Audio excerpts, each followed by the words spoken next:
Hello and welcome to the Brother Slam. My name's Cam, and if you're joining me the first time, this is Enormity Demo Part 2.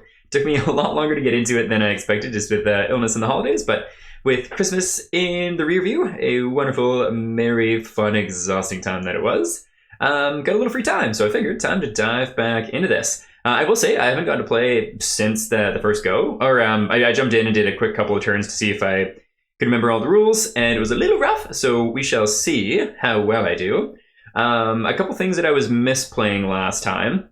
One is whenever you make a noise roll, they don't do their patrol, so they don't follow where the arrow points for the blip tokens. They actually move in the direction of whoever made the noise. So I tried doing that in the quick little demo to catch up on the rules that I did off camera, and it made quite a big difference. I think I made it like 3 or maybe 4 turns and spawned like 3 or 4 intruders, whereas I don't think I saw any in this playthrough. So substantially different indeed. And then one thing I kind of played right, but also misplayed, is when there are, as long as I remember it correctly, when there are a intruder marker on the time track, so anywhere from red all the way through the end of black, instead of spawning a blip token on a spawn point, it spawns adjacent to the last noisy spacer. So there should have been 2 of them there because there was 2 blip tokens on this one, so I just moved a second one down here instead. So this leaves us in, I think, the first trickier spot we've been in for this playthrough. We've got some people who have taken some damage, some people who have taken a whole bunch of stress, and that kind of good stuff. Yeah, so I will say this first turn might be a little rough just as I jump back into more complex things going on, and again, the first time I've really played in a while. But yeah, let's jump in and see how it goes. It is just our turn. We've done everything to set ourselves up for this round 5 here, so let's do it. I kind of feel like we need to start down here because there's a whole bunch of bad stuff going on. So let's do it. And I think we're going to start with, how do we want to do this? This would be 1, 2. Is that within range of our red person? Because that would be nice. So their suit has a range of 2. Is that just within 2 or is that 3? So it'd be 1, 2. Nice. Okay, cool. So the reason why I'm thinking with going red first, here's my game plan. I'm going to go with our white character first, which is, just a reminder of their name, Aubrey from the Science Division. And they are going to shoot at the spawned Grin. Reason being, if we were to attack them with, what is our red character's name? Juliet of the Ops Division. They would have a negative effect from attacking them from adjacency, and we can take a look at it up here. Terrifying. If you attack from adjacency, gain a stress. So the plan is to try and avoid that, and then we can try and use Juliet from the Ops Division to attack the baddie back here. And that is going to be the game plan, at least. Tricky thing is, attacking does also make noise. So what do we want to do first is the question. I think it's definitely going to be these 2. Let's go ahead and...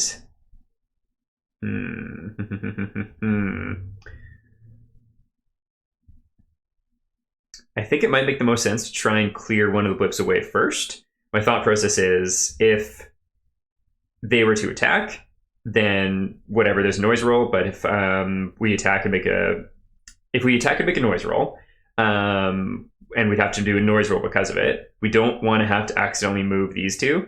I think the chances of having to move all of them would be slim, but just in cases. So let's go ahead and we'll go with Aubrey first. Aubrey's only got 1 bullet, which isn't optimal, in her polymer pistol here, which is 3 white dice, +1, depending on, nope, so we're not going to get that because her adrenaline is only at 1. Is there anything else? So linear, discipline 1, range of 3. Okay. And do we have any tokens in the pool? No, we don't. I don't know if that's correct or not, but we'll just go with it. And she could leave some tokens if we wanted to. Place 2 spacer tokens in there. Okay, so an adjacent spacer. We might want to do that, but I think we want to leave tokens for us. because this is going to be an important one. So let's do it. Let's gain a stress going up to 5. Working closer to that stress breakthrough thing, which does not spark joy, but that's okay. They're going to leave 2 spacer tokens. Okay, so we have confidence, which is a free reroll. We have discipline, which can change a potential into a success. So let's just go ahead and do one of each. So we'll go you and you, and then these we get to move into the active pool so that they will be available for her turn, which we'll do now.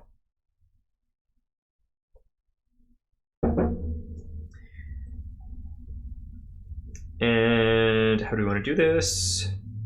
Oh, I think I'm doing this backwards. Oh, well, I'm doing this backwards from what I said, but we'll just commit to it and go ahead and see what happens. So we're going with Aubrey in the science division. Aubrey is going to attack this grin. And because we're in the red, which I think is called Eclipse, if I remember correctly, it's going to be a little bit stronger. It doesn't have the... I can't remember the name of the token's called. Where is it? I think it'll show on the item. Let's take a little looky. Yeah, I can't remember the name of it. I think basically there's a token that encumbers the enemies if you miss attacking them. And they'll provide negative. So we'll see if we don't want to miss, but we'll see the next time that they come up. Okay. Suppress, that's the name of it. So suppress gets rid of a movement and the AT field to hit by 1 per suppressed token that's out. And my assumption is to a minimum of 1, because this game cannot be too easy.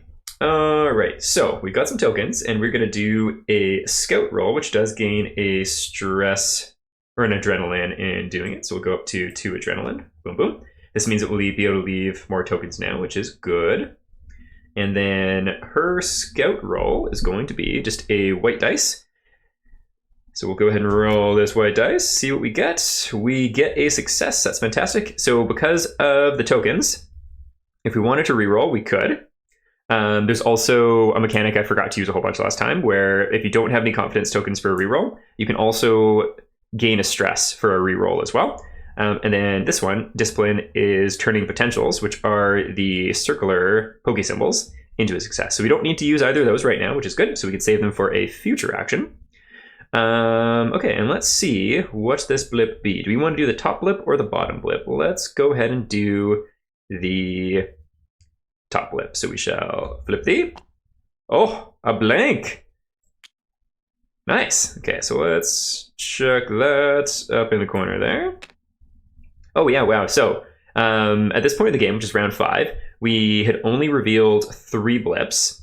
In like the really quick, just to see if I can remember how to play the game check that I did, I think it was just 2 or 3 turns, and I think we got 3 blips. So just a difference of playing the rules a little bit more correctly. I think there's a few other things I was doing wrong for sure, and there's a bunch of things that I was missing as well. But that is the name of the game, doing a demo and Tabletop Simulator for the first time.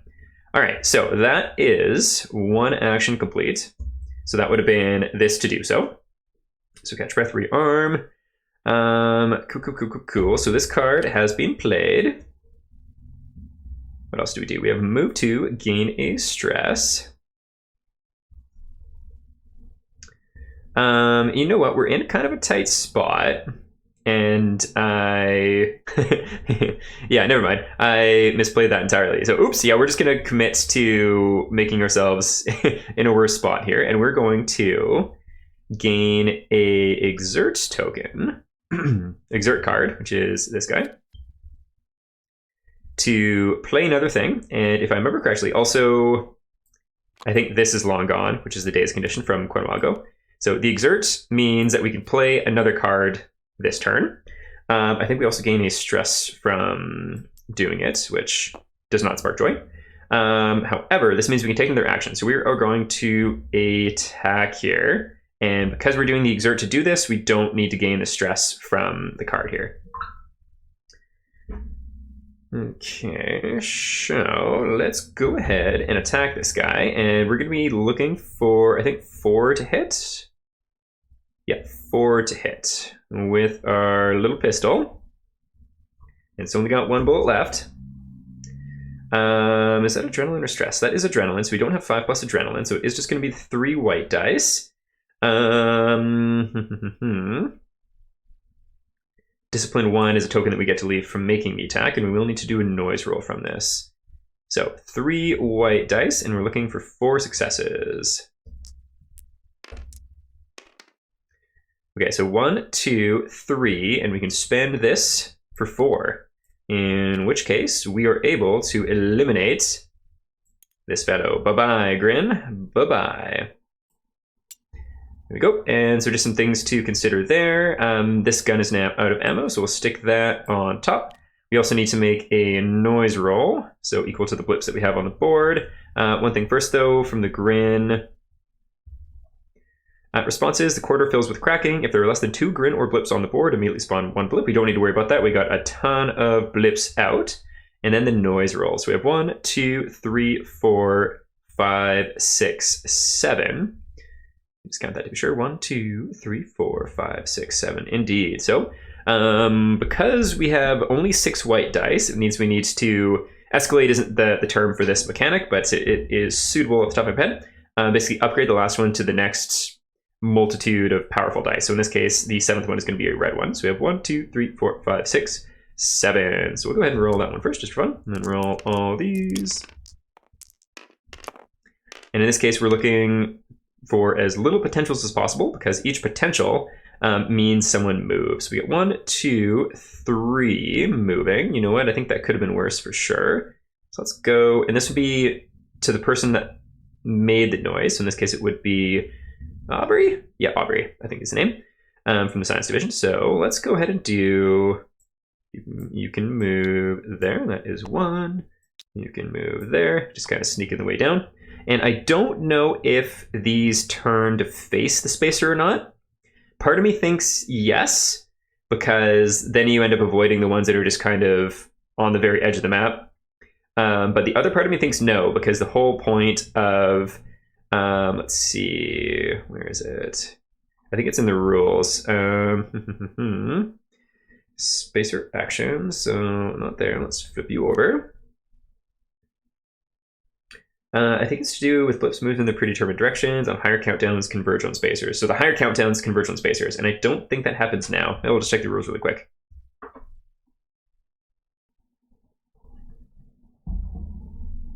Okay, so in the countdown level that we're in right now, which is Eclipse, intruders have become wary. During the countdown phase, spawn 1 new blip. During the spacer phase, blips move as a result of noise, change their patrol direction to face... oh, wait a minute.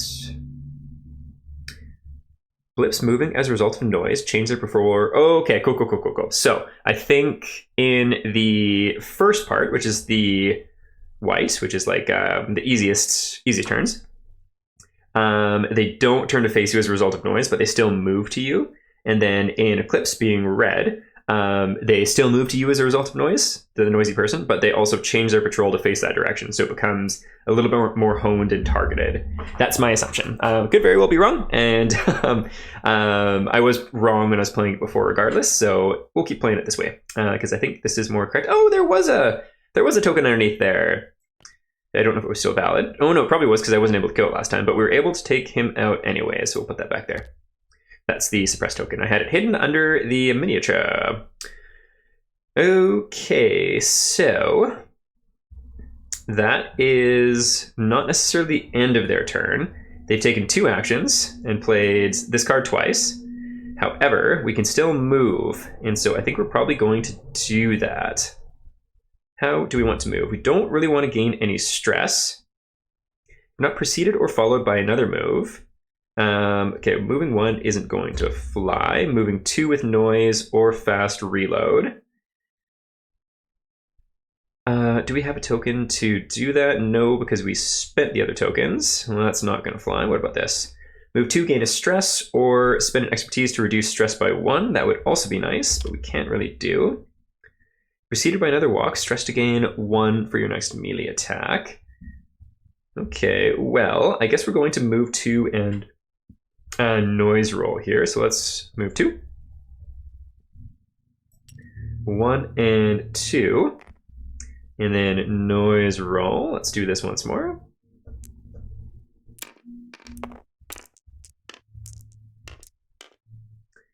All right, so we have a lot more movement this time. 1, 2, 3, 4, 5. And this is still going to be going to Juliet here. So let's go 1, 2, and then this would slightly turn just to face, I guess, actually, no, that would probably still be the same direction.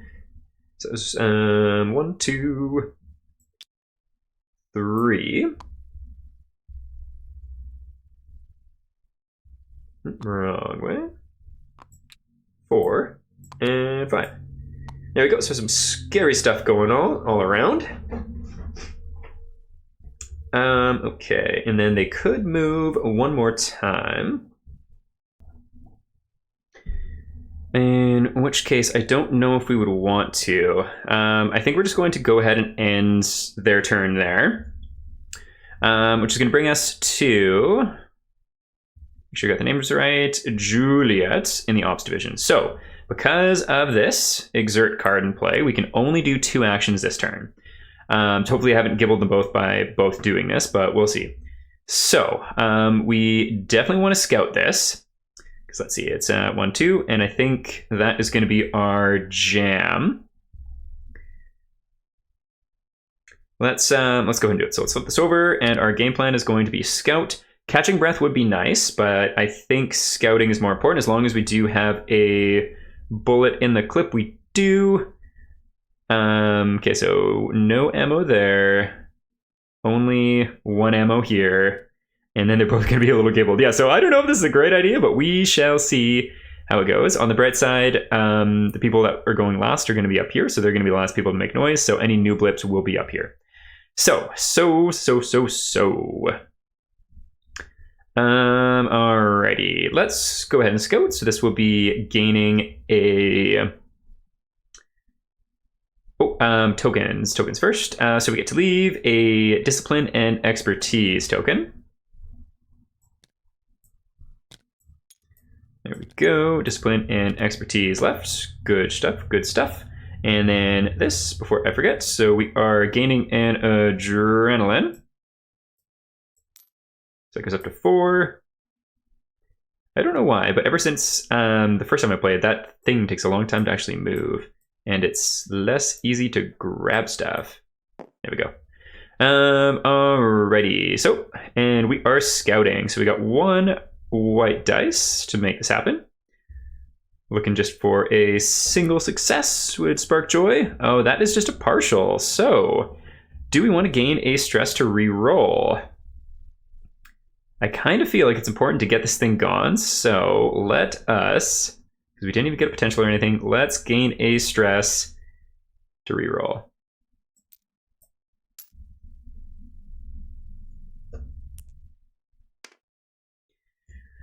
Ouch. So we're burning through things here, but we are going to keep at it and spend that discipline to turn that potential into success and flip the blip. Oops. Oh, I think this is a unique specimen. Scary. Very, very scary.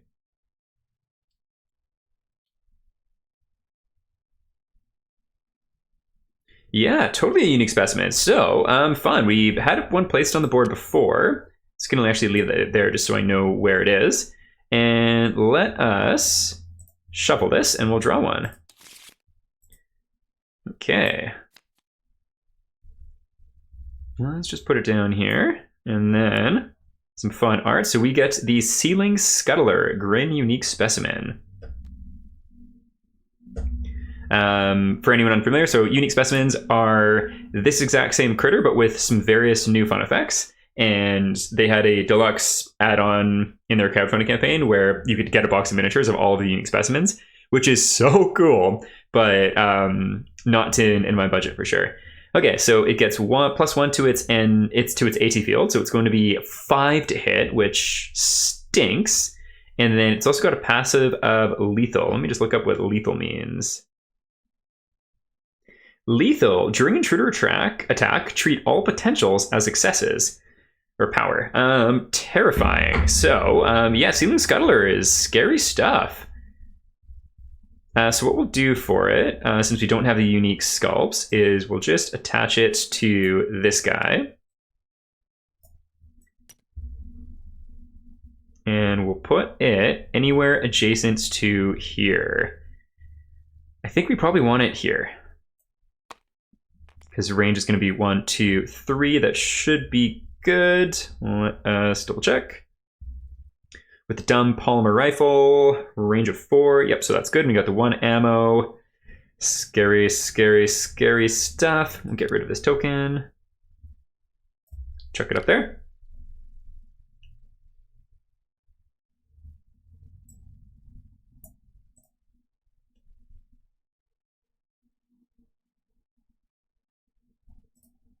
Don't mind me, I was just checking to see if I could glue these two pieces together. I'm sure there's a way, but I didn't see it there. All right, so part of scouting is we do get to do a free attack, in which case we're absolutely going to do so. I am kind of curious. Any abilities? Strategic analysis. If either the incoming or active pool is empty, gain a stress to place 2 expertise tokens there. Go check it out. 2 expertise tokens to move another space or 1 space. It's pretty cool. Not going to help us right now. We are in the lowish health to be able to reflex. And reflex is as a reaction, in which case this would be a reaction from like an attack, basically. We get to move space, which is pretty cool, but I don't think it's going to help us out here. Okay, well, let's go ahead and do our thing here. How is this going to go? So we get, how much adrenaline do we have? We got 4 adrenaline. That's a shame, because 5 plus we'd have an extra dice. We get 2 red dice. We do get 1 free reroll. That is fun. And then we have an expertise token in the pool, which I don't think we're going to be able to really use for much here. And we can always take a stress to reroll again if needed. So 2 red dice, and we're going to need 5s. Ooh. There's also 2 crit chance there. What is the crit effect on this gun? Okay, so we do not get a crit. I still haven't got a crit, and I don't know how satisfying looking at those little rotation lines are as far as crits go, but that looked like a pretty good roll here. Let's see. So we get 4 out of 5. Oh, bugger. Was there anything else that we could have done?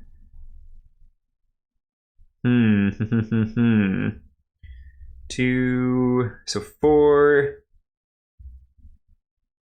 All we have is the expertise. Is there anything that expertise could have done? And I don't know if just re-rolling is going to really do much here.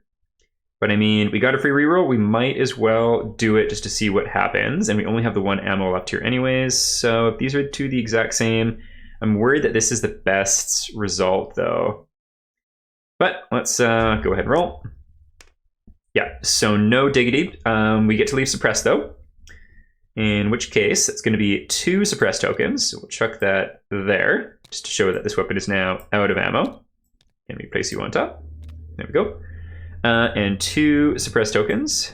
Let's see, do you have... Nice. And so we'll put that right there. So what that means is its movement is reduced by 2, and its AT field is also reduced by 2. So it's easier to hit, and it moves less, which is something.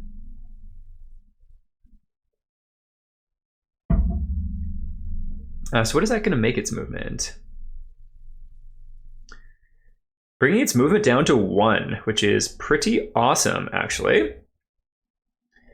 Gallops in R4, it moves twice, so it would move a total of 2, since it can't get to us. 1, 2, which would bring us back into adjacency, but you know what? That is okay. We will take it. All right, but we'll deal with that later, and we can actually do 1 more action over here, too. In which case, we can't fast reload this thing because it's heavy. I don't know if we want to move 3. We could move 2. Move 2 and make a noise. Let's go ahead and do that. Let's move 2. So we'll go 1, 2. And then make a noise roll. So in this case, we have 1, 2, 3, 4, 5, 6. So we don't need to worry about the red dice anymore. That's something.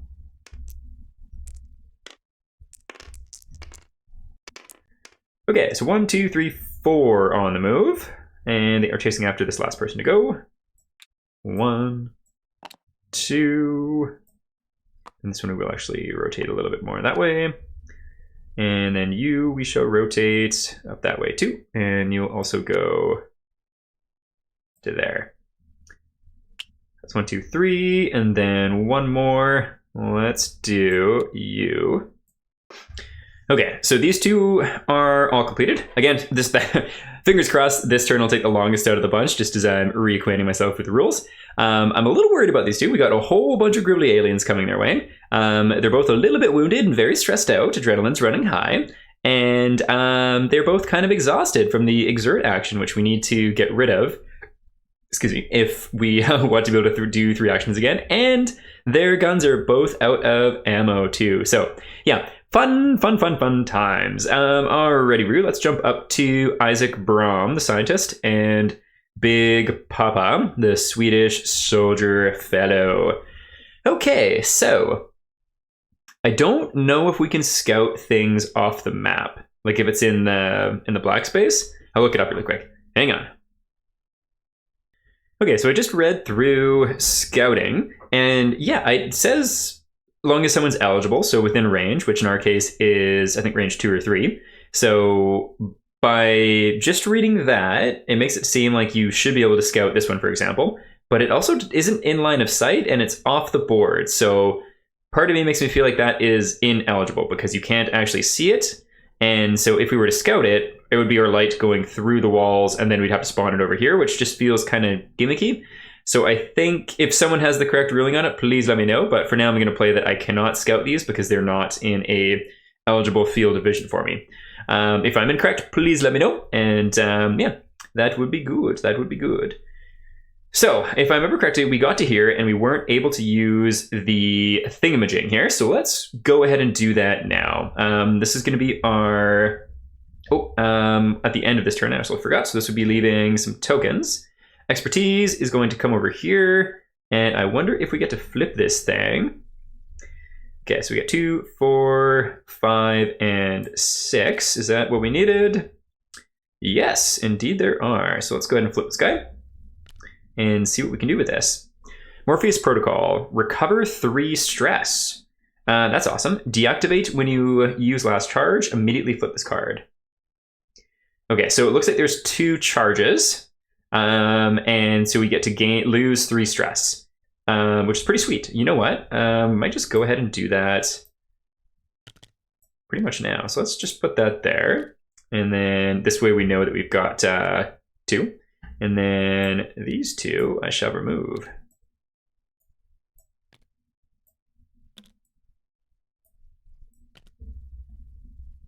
So we'll put you back over yonder. There we go. And so who's the most stressed right now? We haven't had anybody. Okay, so we got a bunch of stress here. We got pretty high stress there. Isaac's not too bad, and Papa's not too bad too. I think let's just go ahead and preemptively lose 3 stress on Aubrey because she'd be stressing hard. So let's go 1, 2, 3 down to there. And might even just let this one happen if it happens next turn, because I am curious what happens when they meet. As they say in Ghostbusters, don't cross the streams, and we shall see what happens there. All right, so that is... Sorry, I'm getting ahead of myself here. The tokens that we're going to leave are... So 2... what are they called? Discipline? 2 discipline, and an expertise. All right, so 2 discipline and an expertise. There we go. And so this is what Isaac's got to use. And so Isaac is going to use his full action to, I think it's called scavenge, but basically it's a catch-all term for interacting with things or picking things up. So he's going to scavenge, which is a, whatchamacall, adrenaline action. So we'll put that forward. And then move the stress back. Yeah, so this didn't used to be so finicky. There we go. Put that back there. I don't know if they changed something or during one of the updates that they made for it since I played, but yeah, that's just a little more finicky than it was. Okay, so that is the start of his turn and interacting with this thing. Let's go ahead and read what it be. So 0, 2, 1, 3. 0, 2, 1, 3. And again, there's some pretty awesome audio narration. The Stretch goal for just having the audio narrated app wasn't reached. I wouldn't be surprised if they end up doing it as a paid add-on, but that's also going to be dependent on like how well their audio narration for Aeon Trespass does in sales. So fingers crossed. Fingers crossed. The audio narration for that game is unreal, and it'd be great to have it here too. And I'm quite confident that ITU is very keen on wanting it too, so I wouldn't be surprised. Alrighty, you find a working console with access to emergency quarantine procedures. Open doors. You may open doors C1, C2, or both. If you used a scavenge action, make a noise roll. You may open doors B1, B2, or both. If you use a scavenge action, do a So same thing. Vent rooms. You may vent any of the following rooms. So a yellow triangle, or shapes. Yellow square, red triangle, or blue circle. Removing any blips and intruders inside. A room can be vented only if there is no spacer inside. If you used a search action, make noise. All right, so we could vent rooms if we wanted to. Oh, I think we're going to vent a room. We can get rid of 2 blips. So we couldn't vent this one, which wouldn't work anyways, but we could vent this one and get rid of 2. However, we're still going to be stuck with these doors closed unless we can figure out another way to do it. But I think that's going to be worthwhile. So we didn't do a search. We did... Let me just double check the actions here. Make sure I'm spot on here. Attack, full reload, fast reload, rationalize, scout, scavenge. Yeah, so we just did a scavenge here. So we don't need to worry about making the noise roll in this case, and we get to remove these 2 blips, which is fun. So we'll get those 2 gone. Very nice. And no noise, so that is great. So that is his main action. And then we're going to scoot forward and move. How do we want to do this movement here?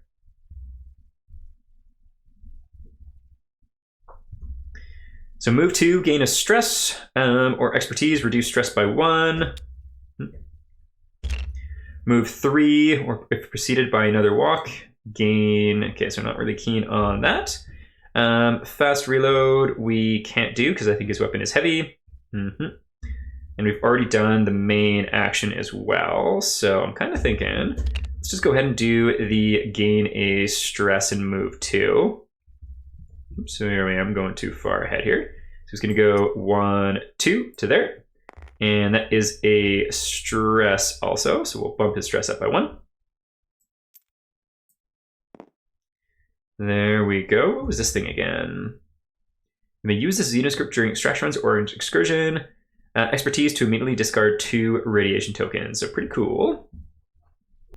And then was this the keycard thing? Let's double check. No, that's the Automna thing. Automna. That's been done. What's this? C0137. I just want to see if this is the keycard because I don't remember. 0137. You look at the source of the anomalous readings. You wish you hadn't. Strewn across the floor. All right, so player who finished the quest gains an orange keycard. Discard it to adjacent to keycard door to open it and gain contraband rifle. So discard it adjacent to the keycard door to open it. So what is the keycard door? This I was confused about before, and I just want to take a quick little look because I don't know what the keycard door is. Maybe it's A1. But yeah, I don't really know. So we'll play and to see if that comes up over time, but that I do not know. All right, but for the rest of his turn, so he's moved to gain distress, and then we could move 2 or move 1. Let's just move another 1 up to there. Except, actually, no, let's do 2 to there, and we'll do a noise roll, and maybe we can get some of these guys honing in on him instead of these guys. Although we did get rid of those 2 as well, but that's okay. So how many tokens do we have? Blip tokens do we have? 1, 2, 3, 4. Not too shabby. So let's roll some dice. 1, 2, 3, and 4. All right, so that is 1 blip moving, and in this case, it is going to go, whoops, DSOA. There we go, going after the last guy that moved. I don't know if that necessarily helps them at all, but it is what it is. And that is going to be the end of their turn. So they get to leave tokens now too, which are going to be an expertise, 2 discipline, and no, 2 confidence and a discipline. All right, and then this one we get to chuck on top of this guy, which I think we can only flip when we have 9 of them on there, which is going to be a tall order. We shall flip you, pull you over, and then we got one of these. So we got a fair amount of tokens to work with for our scientist lad, which is good. And I think what we're going to do, moving 3 would get us there, but it's also a little worrisome. I think let's do it. Let's move 3.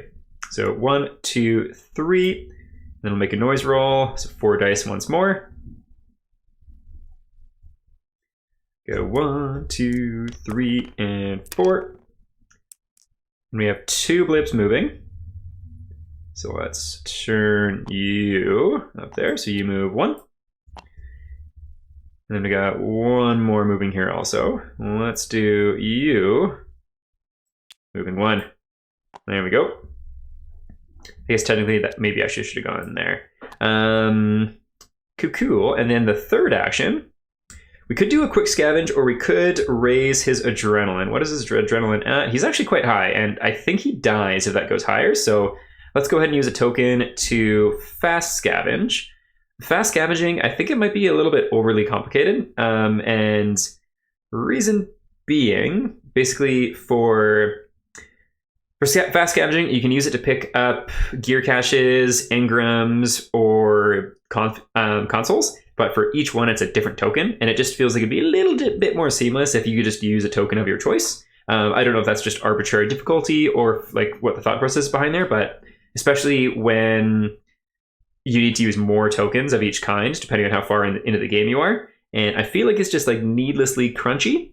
And there's a lot of crunch in ITU games in general. And yes, this is the most streamlined of the bunch so far for all intents and purposes. But yeah, it just feels a little restrictive and needlessly so. When, so for example, where I'm at in this game, I only have 3 tokens, and I would need to be able to spend 2 of the same one to be able to use this console for a fast scavenge. And maybe fast scavenging is not supposed to be as common, but yeah, I don't know. It just feels a little needlessly restrictive when like how hot a commodity the tokens are to begin with. Thoughts and feelings there though. Okay, so fast scavenge in this case would be so using the console, it would be confidence tokens, which I do have 2 of, so we can play it as planned here and do that. Fast scavenging, doing the console, and so it's the exact same one that I just read, so I'm not going to bother going in and doing it. But what I'm going to do, I see the keycard door. The keycard door is this little symbol right here.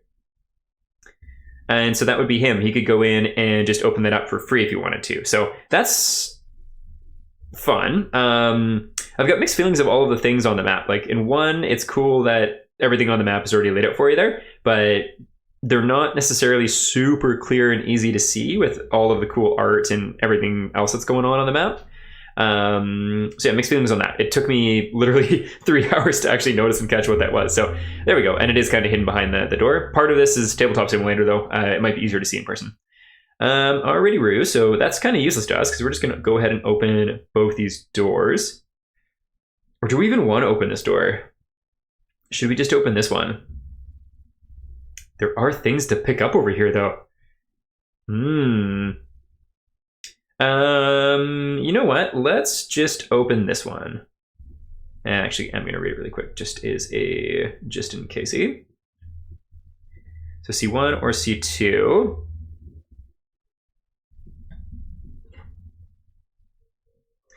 Let's do them both, because why not? There we go, so we've got those doors open. And I think there's a noise roll because of that. Used a scavenge action. So I don't know if fast scavenge applies here. My assumption is because it says scavenge, just any scavenge action, be it fast or normal, would make us do a noise roll. So let's do it. So 1, 2, 3, 4 blips.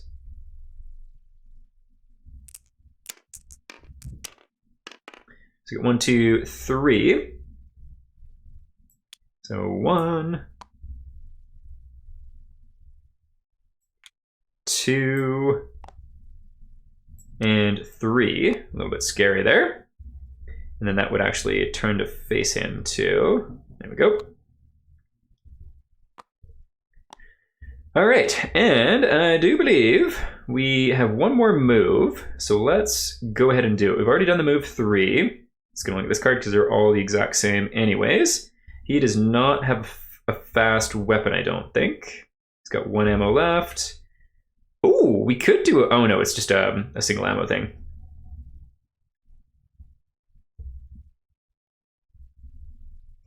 Okay, well... Fast reload, or... I think let's go ahead and move 2, and would that be a stress that we get from it? Move 1. Noise roll. Okay, let's do it. 1, 2. Okay, the noise roll. So we'll roll these guys one more time. 1, 2, 3, and 4. 1, 2, 3, moving once more. So that's going to be you, and you up to there. Okay, so with these blips moving more, it's a little bit more intimidating, and I like the way that they actually react to you. Part of it, so there's been more on the map this time, but also just me, I think, doing the rules a little bit more correct too is good. All right, and that is going to be the end of my turns. I might actually look at just one more thing really quick here. Is there anything that you would do? Tactical analysis. If either the incoming or pool is empty, hey, ugly, make a noise roll as a reaction. Interesting. I don't know why that would be benefit. Maybe pulling blips away from party members that you are worried about. That's probably it. So that's not really a huge benefit for us right now. Optimization, an adjacent spacer performs fast reloads. Adjacent, though. They could actually work in tandem together. That could be interesting. Okay, cool. Just trying to keep those in mind because I didn't use any of these spacer abilities on the first playthrough. And now that there is more combat-related stuff, and there's also more items here, too. Ooh, a stronger light check. That is fun. All right, but yeah, so that is the end of my turn. So let's do the proper token leaving here. So we get to leave 3 discipline and an expertise. And so we'll flip that guy, put another one out, and then we'll just grab a expertise and put it on that guy there. Cool, cool. And then we've got those. It's now the end of our turn. Flow of the game. Intruders activate. Each intruder acts according to their AI protocols or AI cards. So here we go. We do have this guy. However, he is suppressed 2, so we can only move 1 space right now, which is something. So we can only move, let's see, so it'd be 3 becomes 1, and in which case that's going to make him do his slither run action. So the grin gallops to you on all 4s, its mouth clicking, move twice. And so it's going to move, let's see if we can just pick all this stuff up. Oh my goodness, that did not work as intended at all. 1, 2, bringing it to there, and that is its turn. I just want to look up really quick the suppress rules here. Okay, perfect. So I was spot on with the -1 speed, -1 AT per token. And what I was looking at was how long they last. So until the intruder's next activation, it is suppressed. So hopefully we can take it out before then. And one thing to note as well is suppressed tokens don't stack from different attackers. So they would have to be replaced. Cool. So that is that. That is the unique specimen completed.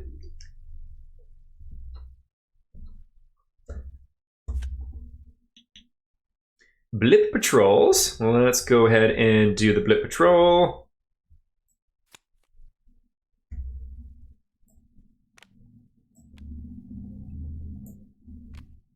There we go. This thing's still a little finicky. So we get 1 in the bottom left quadrant, and 1, 1, 2, and 2. And the last person to move was our fighter fellow, Soldier Boy. Okay, so 1 up here, and then 1 down here. So that's going to go, there we go. And it turns to face this person now too. And then 2 up here. Uh-oh. Uh-oh, Spaghetti-O, this is no good. All right, so this one is going to go 1, 2, and then ambush. So let's flip. What do we got? Okay. Oh no, are we going to get ambushed twice? I think so. Oh my goodness, that's scary. And then this one is going to go, let's see, so that would be like that. And then 1, 2. Very scary. Alrighty, so that's fun. And then this one is also going to be 2. Going 1, 2. Okay, so we're going to be spawning 2 intruders. We would be spawning a 3rd if we were in the Nightfall or whatever it's called down here, but we're not yet.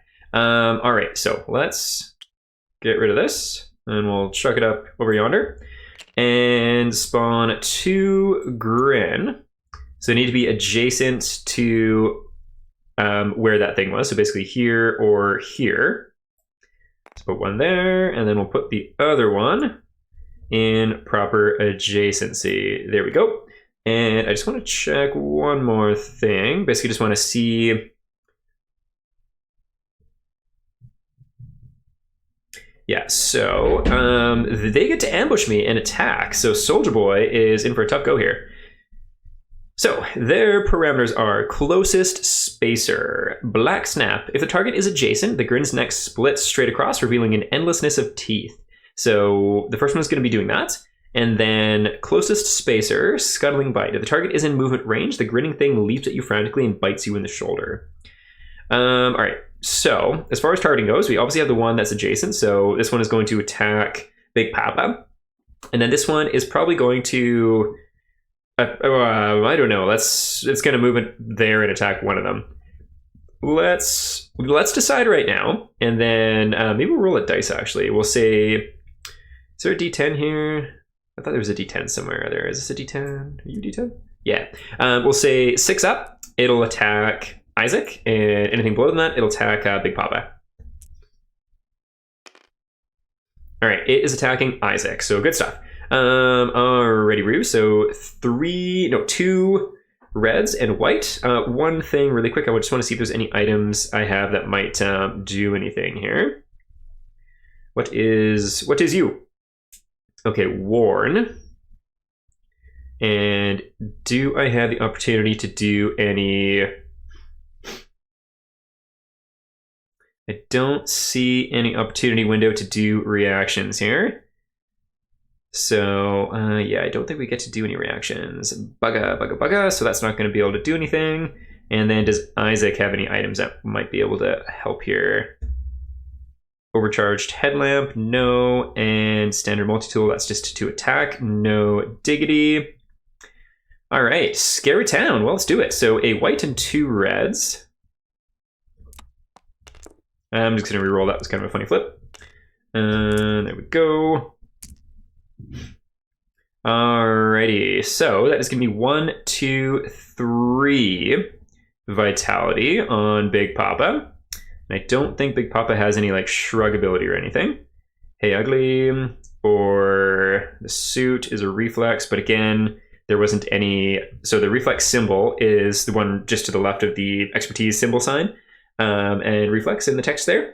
So that symbol of the black and the red would have to be on the intruder ability thing for us to be able to make use of it, I believe. Okay, so 3. 1, 2, 3. Ouchie Kibbles. Ouchie Kibbles indeed. All right, and then the next one is going to attack Isaac, so it's going to move into adjacency. I think this would be the one that'd be worse for us. And this specific ability is Scuttling Bite. If the target is in movement range, the grinning thing leaps and bites you in the shoulder. So 2 reds. All right, that is 4 vitality. Ouchie Kibbles. Ouchie Kibbles indeed. Ooh, we get to do something here. So 1, 2, 3, 4. We get to See what happens when these things cross. We are crossing the streams here. All right, so crossing the streams results in a stress breakdown. All right, so we draw a random stress breakdown card and resolve its effect. Happy, happy, fun times for Isaac here. Stress breakdown card, where you at? This looks like it to me. Let's just go ahead and shuffle this. And we shall pluck a card for Isaac down here, who's just getting all of the fun goodies. And what do we get? Amnesia. At the end of your turn, you cannot use active abilities or analysis. At the start of your next turn, turn this card upside down until the end of this extraction. You gain the snap out of it effect. All right, so until the end of your turn, you cannot use abilities or analysis. So this will kick in. We cannot use abilities on our next turn. And then after that, it'll flip over and be something positive for the rest of the game. This doesn't sound horrible. So abilities being things like proficiency analysis and optimization there, as well as the reaction reflex, which I don't think it comes into play really in this demo at all, because there isn't any of that symbol anywhere on here for us to utilize. That's okay. All right, so that was gross. That was very, very gross. However, I think that is now going to basically be back to us, almost. Okay, so that was Blip Patrol. End of phase is done. Move the countdown marker down to here, meaning we do spawn a blip adjacent to the last person to move, which was this guy. Scary, scary stuff. So we'll put that right there. And then we'll turn it to face them, just like that.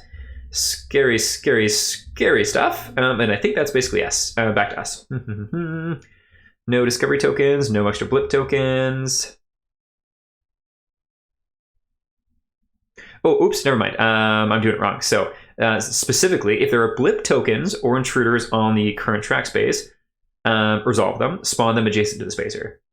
So it's not a blip token, it's a blip symbol on the track, which is normal blip rules, which, as long as I remember correctly, is go closest to as many spacers as possible. And probably, we'll put it up this way. And then facing as many people as possible. So we'll put it just like that. Okay, and that brings us to our turn. So this guy's suppressed. However, we got some bad stuff going on down here. We can't quick reload because both of these two have, I think, heavy weapons. Well, you know what? No, I think this is... Ooh, we can quick reload, and we will have tokens back here. So this might be the way. So we need to quick reload. And just to make sure, yeah. Okay. Quick reload. Boom, we're gonna fast reload, getting 1 ammo there, and that spends an expertise token to do so. And so, I think we need to take out this intruder, so let's go ahead and attack here.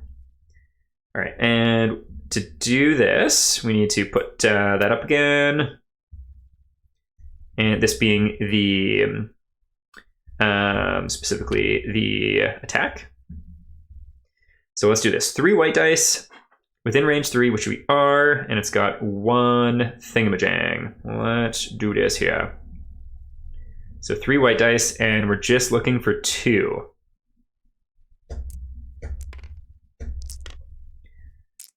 Okay, so we just get it. So 1, and then 2 with the 2 half lines there. And if we needed to, we would have been able to use a discipline there to get that up as well, but we don't need to.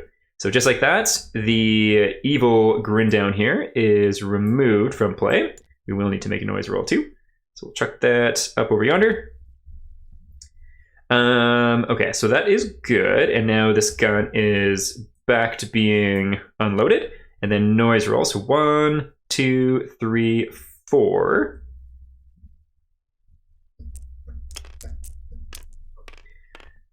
Just 1. That is good. So let's go ahead and do this one, in which case it'll, nope.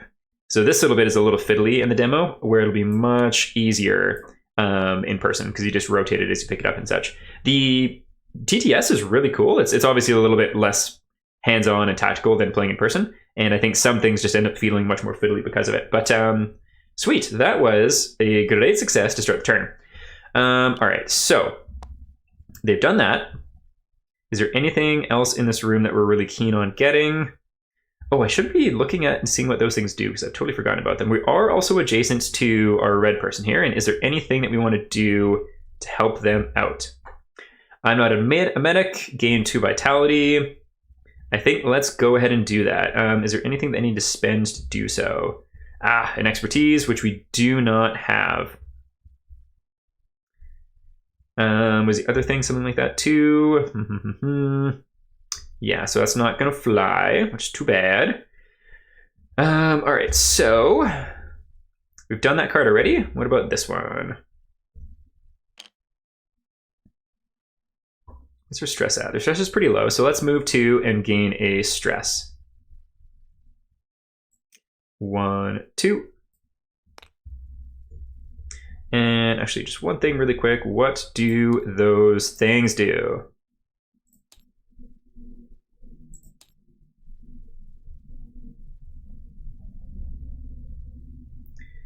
Recover 2, or make an adjacent spacer recover 2. That's actually quite useful. Recover 2 stress, also quite useful. Move 1 blip, move in any direction. Place any 2 tokens in the spacer pool, also pretty sweet. And what do we have of these already? Because some people do have them. Okay, so Isaac's got some... Oh, nice. And I think that was recover 2, wasn't it? I think it was. Let me just triple check. Recover 2 stress. Do we want to recover 2 stress? Pretty low. I think we're fine on that for now. Okay, cool, cool, cool. So, do we want to move any further?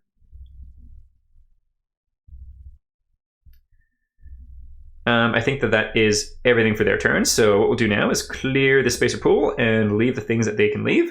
In which case is going to be 2 expertise, a discipline, and a confidence. So we'll just take you out, leave you there, a confidence, and we can flip you, and an expertise we'll leave there. So expertise are quite useful as the game progresses. I'm quite keen on them now. Before I wasn't, but yeah, they are good. They are very good.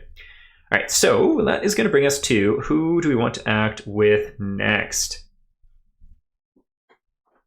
I think I need to deal with this with some of these blips up here because these things are no bueno. So how do we want to do this? Because that is going to spawn one basically no matter what. So if we're going to move, probably try to move 2, I think will be the plan. So 2 and do a noise, or 2 and gain a stress. And where is our red person at for stress? Stress is pretty high. Let's do 2 and do noise could really sewer. So let's do 2 and gain a stress, going up to 5, and going 1, 2, and then this will let us scout that blip. Oh, or you know what? We're not going to do that. We are going to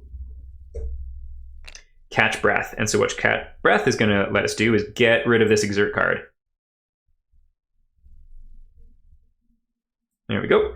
Especially because I think her weapon is not loaded anymore too. So getting rid of the exert card I think will be a benefit for us in the future. And let's keep it that way. And so what does that exactly do? I think it shows on here.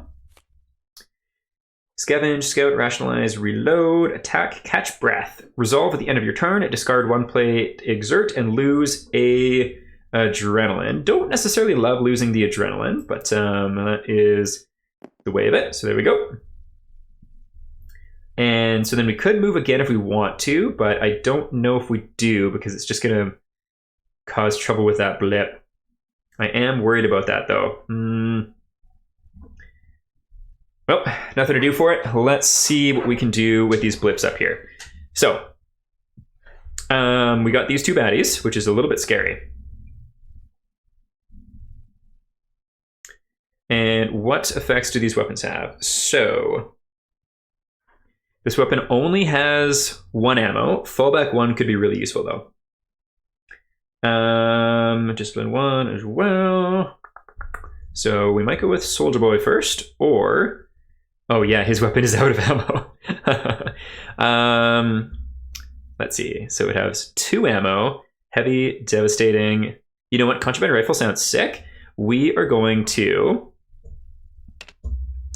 full reload as his action. So we'll flip this guy and we'll put that like that. There we go. And that is going to bump up adrenaline up to 4. And we are going to gain an exert. There we go. To attack. Let's take a look here. Heavy, devastating, it's not linear, which is good. We don't really want to move.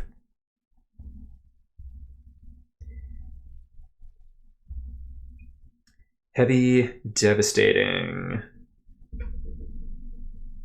Burst 2. So just burst and devastating are going to come into play.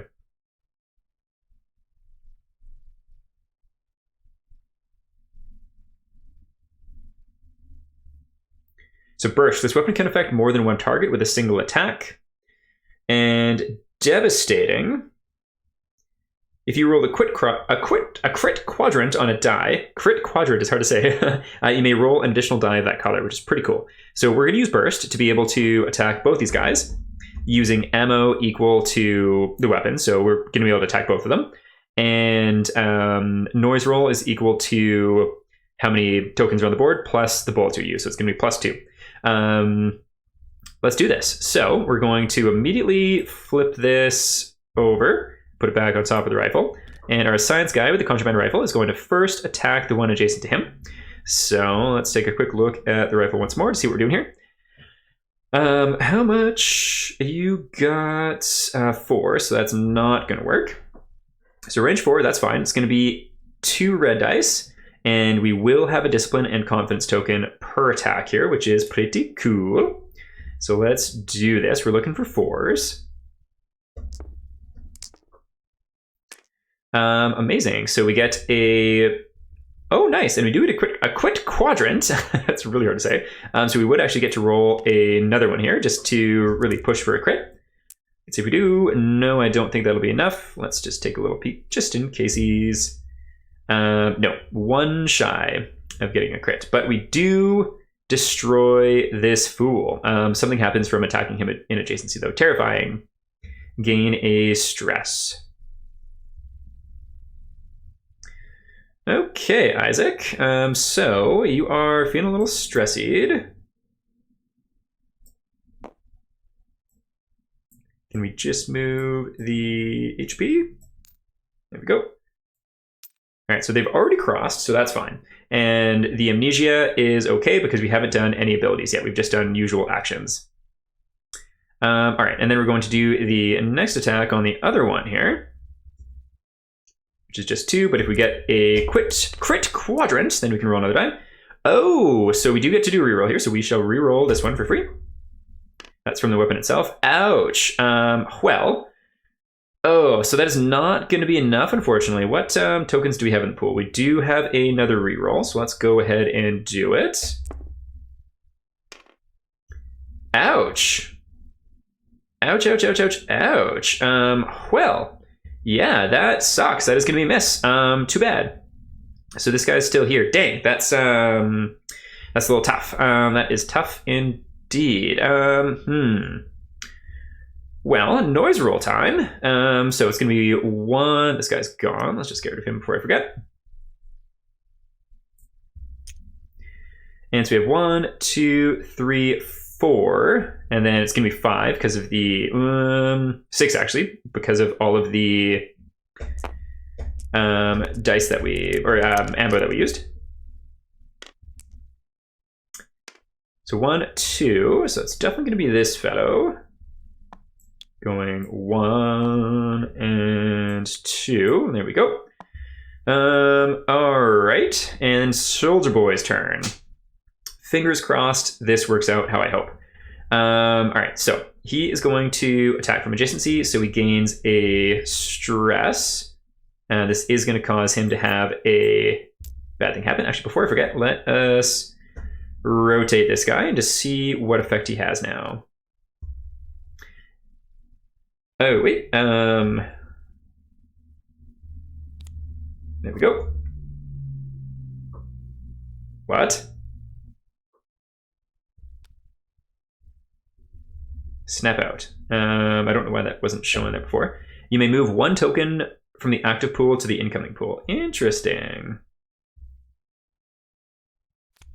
Are you going to stay that way if I... Okay, cool. There we go. I don't know what's going on there. So I don't think that's amazing, but that is interesting. And Isaac is going to get one now too. Or sorry, that was Isaac. This is Big Papa. So Big Papa, no. Why are you showing me that side? Weird.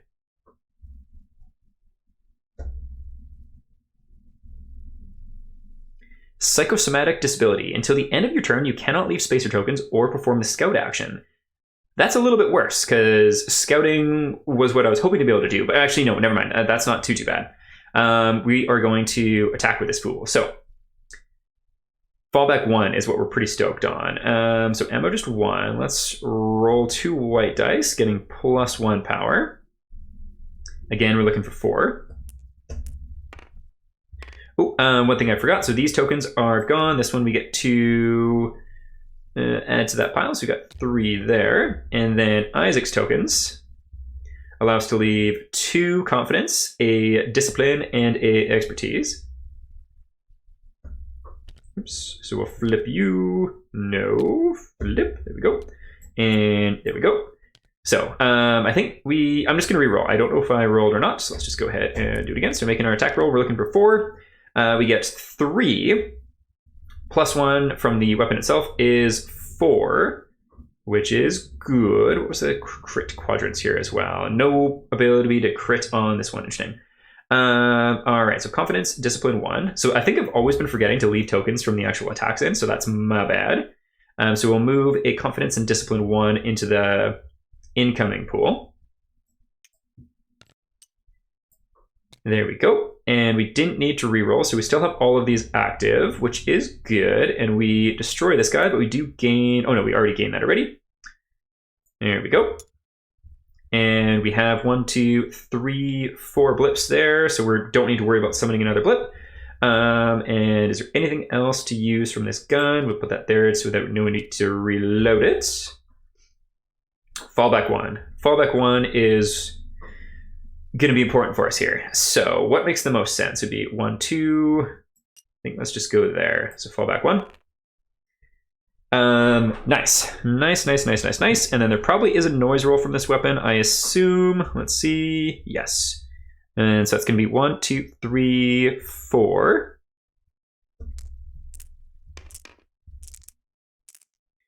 That is cocked. Let's just roll this one instead. Nice, just 1. In which case, we are definitely going to do this one. So it'll slightly turn to face that way, and we'll come up there. Cool. Very, very cool. Well, it was a little harder to manage, but things are not skating into insanity yet. All right. Is there anything else for the end of his turn here? So we've got that all stacked up like a pizza. Pretty wild. So let's leave the rest of his tokens now as well. So it's going to be 2 discipline and 3 discipline and an expertise. We're just going to stick you there. Put you back there.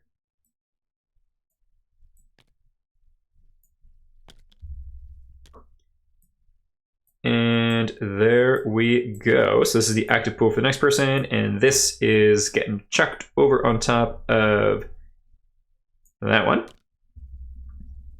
And I do believe that is the end of our turn.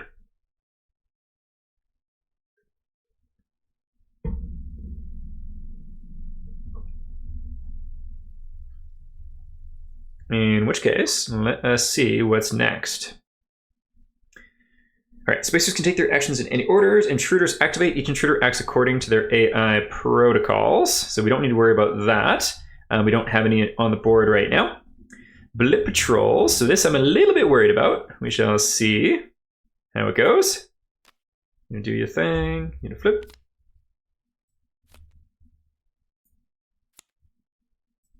Yeah, this thing's giving me a little bit of grief. I don't know if I'm doing something wrong or not, but let's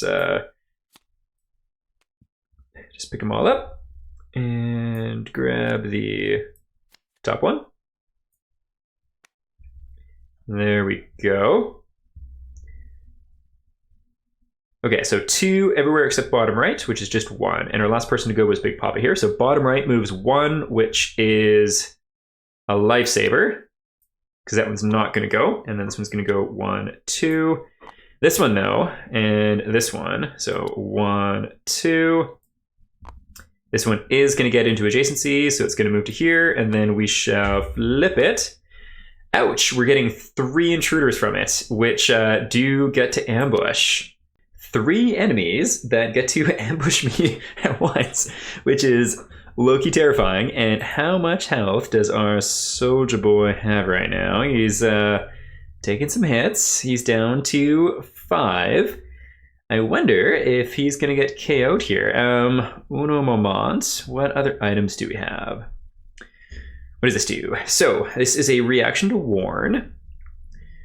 That is a extra juicy other thing. Not going to help us here. What about down here? Oops, that's the right button.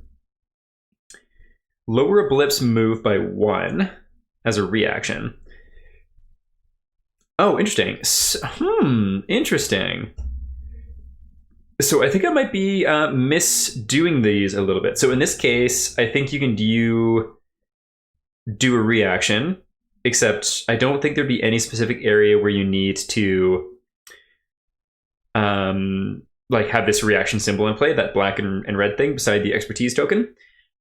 Are there any expertise tokens in the pool? There are. So technically speaking, I should have done this before, but I'm going to go ahead and do it now. And so from doing this, this item is now tapped. So we'll turn it sideways so that we know it's been used. And so a little janky, but still learning. So I think that's going to be okay. And so we're going to reduce that movement to 1 instead of it being 2. Oops. So flip it there. So that could have been really bad. And technically speaking, I'd revealed the blip, so I should have activated it. But learning moment while we're still learning how to play this game. And so I'm going to give myself that retcon of using that with the expertise token. Just giving myself a little bit of learning grace there, shall we say. Always a good reminder to go back and check out Wuster if you haven't played. Okay, so that is going to bring us back to, let's see, Gite around here. So Blip Patrol is done. End of phase is now in play. Let us go back to the top, which is going to bring us into the bad, dark times here. And we're going to have to read something. Let me just see. So what is the name of this phase? Extraction level. The intruders know of you and will try to eliminate you. You should think of extraction. Most intruders' noise type becomes much better. During the countdown phase, spawn 1 new blip. During the spacer phase, blips moving as a result of noise change their patrol direction to face the source of the noise. And that's during the spacer phase. Cool. Patrolling blips move towards the closest spacer. So that's new. And revealed blips spawn more intruders, basically. So fun times.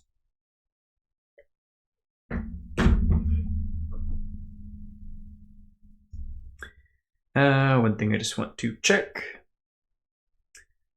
All right, so this spawns as per normal rules. So let's move this here, and we'll scoot this down to here, and we'll spawn a blip to normal rules, which is closest to the most spacers, which is down here, and then we'll have it facing those two. All right, then we have a thing to read. What number is that? Number 12. So we'll chuck that up in this messy, messy pile of goodies. And number 12, number 6. Sealed shut, so that's 8. Number 12 at the end here. So we'll pull you out, close you, flip you over, and let's see. It hides in light. The light is always present now, painting the corridors in blazing whites and crushing blacks. Worm-like things slither in that latter darkness, their knuckles cracking a language of their own. You are so arrested by the sight of the churning dark, you do not notice the doom until it is on top of you. The intruder known as the Mothman performs a flash attack against the most stressed out spacer. Place the Mothman adjacent to the spacer, draw a single Mothman AI1 card, and resolve it against that target. Then, place the Mothman on the exclamation space, so basically back where it was.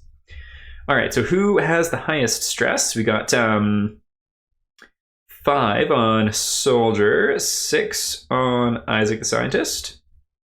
What is Big Papa's name? I think it's Marcus. Marcus. Okay. Oh, we're actually up to... where are we here? Nope, so we're super low there. Alright, it is going to be Isaac, up at number 6. Alrighty, so Mothman is going to come and attack Isaac.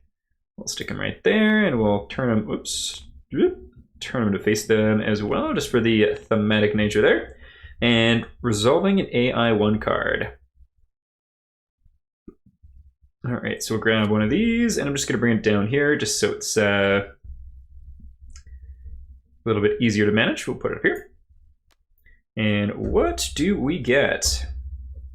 Ignite. So we know who this one is targeting, so we don't need to worry about that. Oh, and so this one does have a reaction symbol. You can see it on the far right side of the card there. Let's see if we can zoom in on it so I can actually point it out. So the reaction symbol is this guy here, meaning before this part happens, the target can use a reaction. All right, so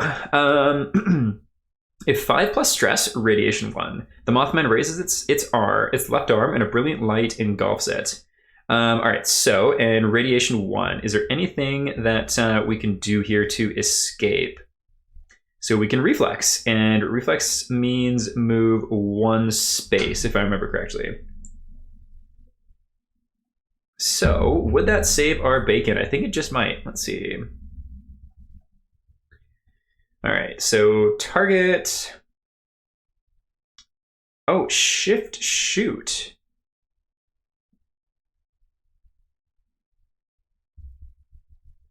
So one thing I'm curious about, shift shoot.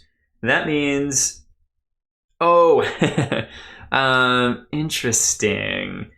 So there's a difference between bosses in this encounter versus the actual like boss battle encounters. I can't remember. So it's extraction run versus encounter or something like that. I can't remember the specific language, but if I remember correctly, in extraction runs, the bosses are very much like the evil boogeyman that you have no chance of fighting, need to escape. You can't actually kill them, or maybe wound them or something like that. You can slow them down, but you can't kill them. And I think they have unlimited range, and so I think that's why we don't see any range parameters here. It is a shoot ability, so we know that it's going to be doing a ranged attack, and we can tell that from what it says here, shift shoot. But it doesn't have range, and so from my reading of the card, and I think from the rules, this just means that it can hit us from no matter what the range is. So I think we are still going to use that suit reaction to move away 1 space if we can. We're in the orange, so yes we can, there we go. So we're basically matching our vitality is in this orange area, which matches this vitality ability thing, meaning we can use a reaction and a expertise token to reflex. And I think there was an expertise token in the pool. No, there's not. So we cannot reflex after all that. Okay, well, and what stress was it? 5 plus. Yep, so it's going to be a radiation token. Let's go ahead and grab that. I guess let's roll the dice first and see. Oof. So yeah, that is a big hit. That is 4 vitality. Ouchie kibbles. Going down 1, 2, 3, 4, down to a single point of vitality. We do actually have 2 things here. Let's see what they do. I don't think either of those are the healing ones, though. Black starch, move 1 blip in any direction, place 2 tokens in any spacer pool. Okay, so that is pretty neat. The burn gel injector is the one that we're more keen on. Then we do gain a radiation token from that. As far as I know, this is the radiation token.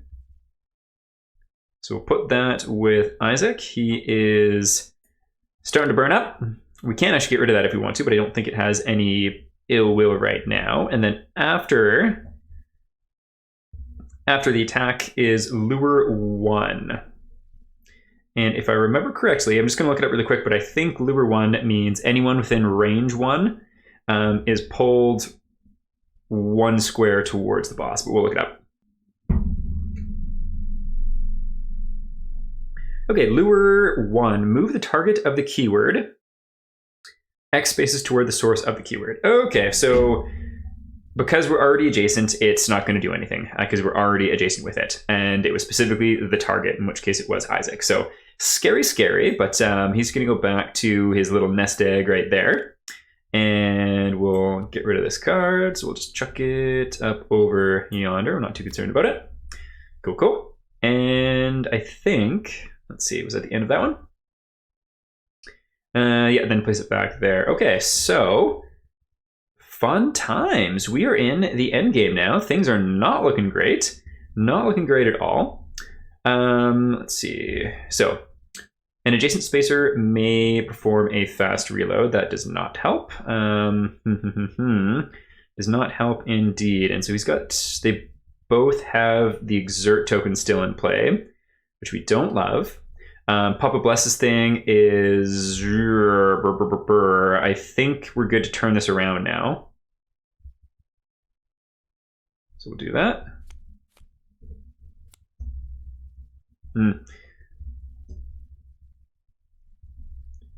It's a little janky how this works. Okay, so you get a free reroll on your scout action. That's pretty awesome. Me likey that. So who do we want to go with first? We've got a bunch of blips up here. Which is a little bit scary for sure, but we have our crew all together. We could move here and get this piece of assistance gear here, which might be worthwhile, but I am kind of scared of that blip. But there's also all these blips up here. Yeah, so this game's got a little bit more stressful. It's pretty sweet. So we got 1, 2, and then also 1, 2, 3. Okay, so we are indeed in the end game here. Who should we go with first, and how do we want to do this? One thing I just want to double check on, just because it's been a little while. Oh, this is upside down now. No, but this probably isn't going to actually do it. Let's see. Weird. So I think if I fully rotate a card, then it fully rotates all of the cards, meaning whenever I rotate one of those upside down ones, then it makes all of the others upside down. I think that's why that's going on. Okay, so the elevator should be somewhere. Find access to the radial elevator. When you enter a space with a connection, read 0112 in the Mythos book. I just want to double check and make sure I did that.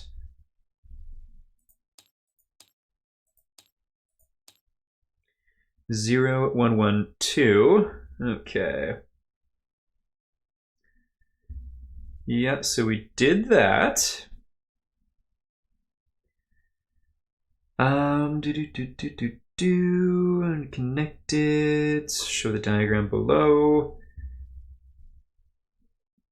Okay, so I think it's going to be worth getting to these two location things. So we just need to fight our way to them. I think first things first, let's start with our red character, methinks, because they are no longer exhausted or exerted, which is good. How do we want to do this? We've got those tokens in play. And what are their actions here? So I can go check it out. I don't think we have any expertise tokens, though. Yes, we do not. All right, well, I think first things first, we want to deal with some blips first, and let's do it while we can see it. So in this case, let's see if we can get rid of this one. So to do so, let us see here. It's going to be a normal roll, so we're going to roll a white dice. First things first, let's go ahead and put up the adrenaline. Going before. There we go, and we'll roll a, let's see, do you have any extra items that might be of use here? Ooh, you do not have any ammo left. Tricksy, and I don't think we can fast reload. No, this is heavy, so, okay, we're gonna have to go a little bit slower then, and we aren't gonna be able to do the scouting I wanted to, so we're going to full reload, which raises our adrenaline, so we just did that. We can flip this over, and flip it again because we've got 2 ammo in play. What's this? Use a terminal or console without paying any costs. I don't know if that's going to be a benefit to us anymore. And then what we're going to do is move 1 forward and read whatever this be. And so the moving 1, which card shall we do to do so? Again, I just look at whatever cards are nearby because they're all the same. So not too worried about that. Yeah, so move 1 space. That's perfect. And then we are reading, is that 12? 7. Okay, so I'm assuming... Put that there, and this should be 7. Yeah, so put that back on top. Okay, 7. Excitedly, you call the elevator, but the screen flashes red. No, those radial shafts are reinforced. It must be some kind of system error. Before you can initiate an override, you glance at the corridor's sec cam. The elevator doors are lit up like twin suns. Something is burning through the aluminum composite sheets as if they were wood. Door A1 becomes permanently disabled. If it's not already there, place the Mothman intruder on the exclamation space of the countdown track. So that's done. Then reveal the Dark Side of the Sun demo card 14, oversized.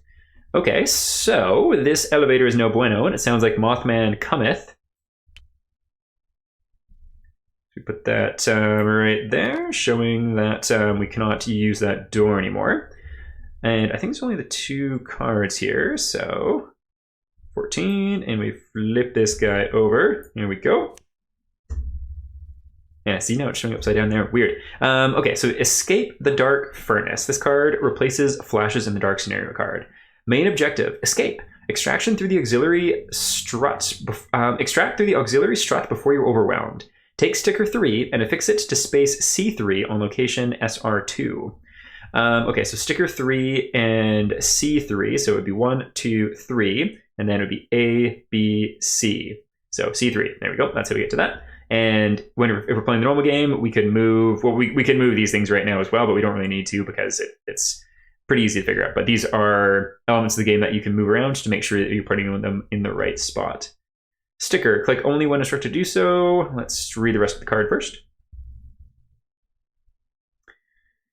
All right, so you can initiate extraction from space D3. See extraction rules for details. When all spacers are extracted or dead, the scenario ends. If at least one spacer extracts, see 2621 in the Mythos book. Otherwise, you have lost. Try the scenario again. Note, reaching the exclamation space on the countdown track does not mean you run out of time. So what that is the boogeyman, Mothman, shows up on the game for real, and then we need to deal with, even though we can't kill him. Okay, so that is our new main objective, and I think there's just a little bit of flavor text as well. The radial elevator is being compromised. There's something inside it, white hot and pitiless as the sun it embodies. Just fun little throwback to chapter 3, or cycle 3 of ATO there, which is a great name.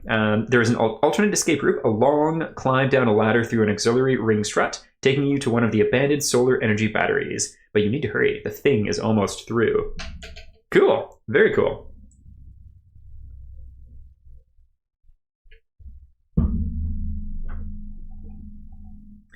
All right, so let's place this sticker.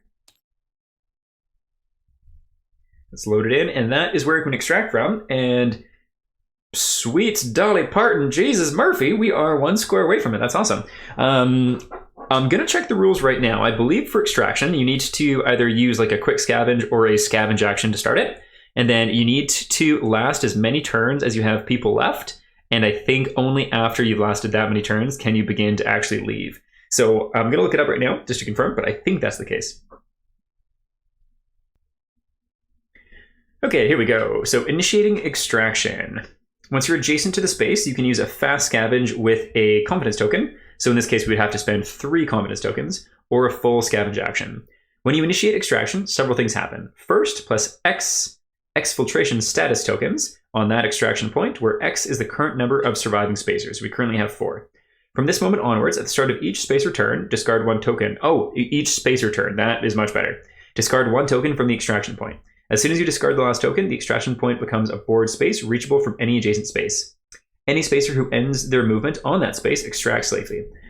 Okay, so we just need to last essentially a full turn.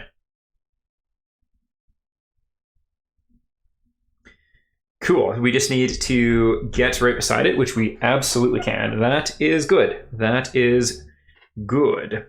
All right, that is really cool. So I'm not too worried about that. Let's go ahead and do that right now. So we'll go 1, 2, 3, and 4. Get these buddy guys. See if we can pick them all up. There we go. And we shall scoop those over right there.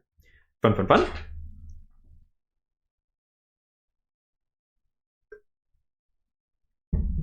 There we go. And we won't actually interact with them until we've done the rest of our stuff. And we do have more things to do here too. So let's see what we've done so far. So with our scout recon lady, we've reloaded, we've moved, and I don't know if this discovery actually needed the full action there or not. Let me take a quick look at that as well. Okay, just took a quick look, and yeah, I'm pretty sure for discoveries, like you just walk over it and you pick it up. Again, if I'm messing that up and I was doing it correctly earlier or vice versa, feel free to let me know in the comments as well. Cool. So with that in mind, we can move a little bit more, and I think we're going to do it. So we've moved, I think just the one space so far. Oh no, we've moved twice, and so that I think that's going to be their whole turn because I think we moved 1 and then 2. Or something like that. Regardless, that was a long go with a lot of really cool stuff.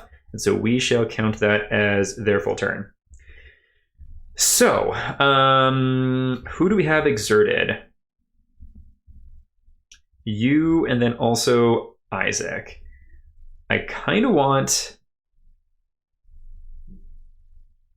Isaac to go first so we can get this going. Second in this case because they've already gone. So, I'm glad I went first with them.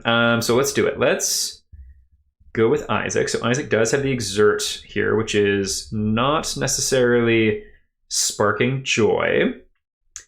Really quick, what do their 2 things do?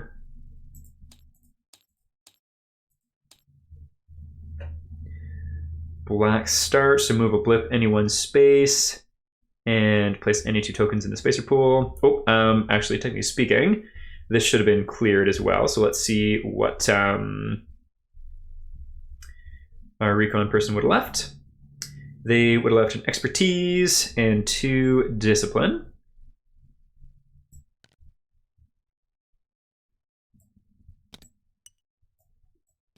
And we'll just put that one out there. Expertise and 2 discipline, is that it? 2 discipline, expertise, yes. So that is not joyful. Is there anything else that they could do?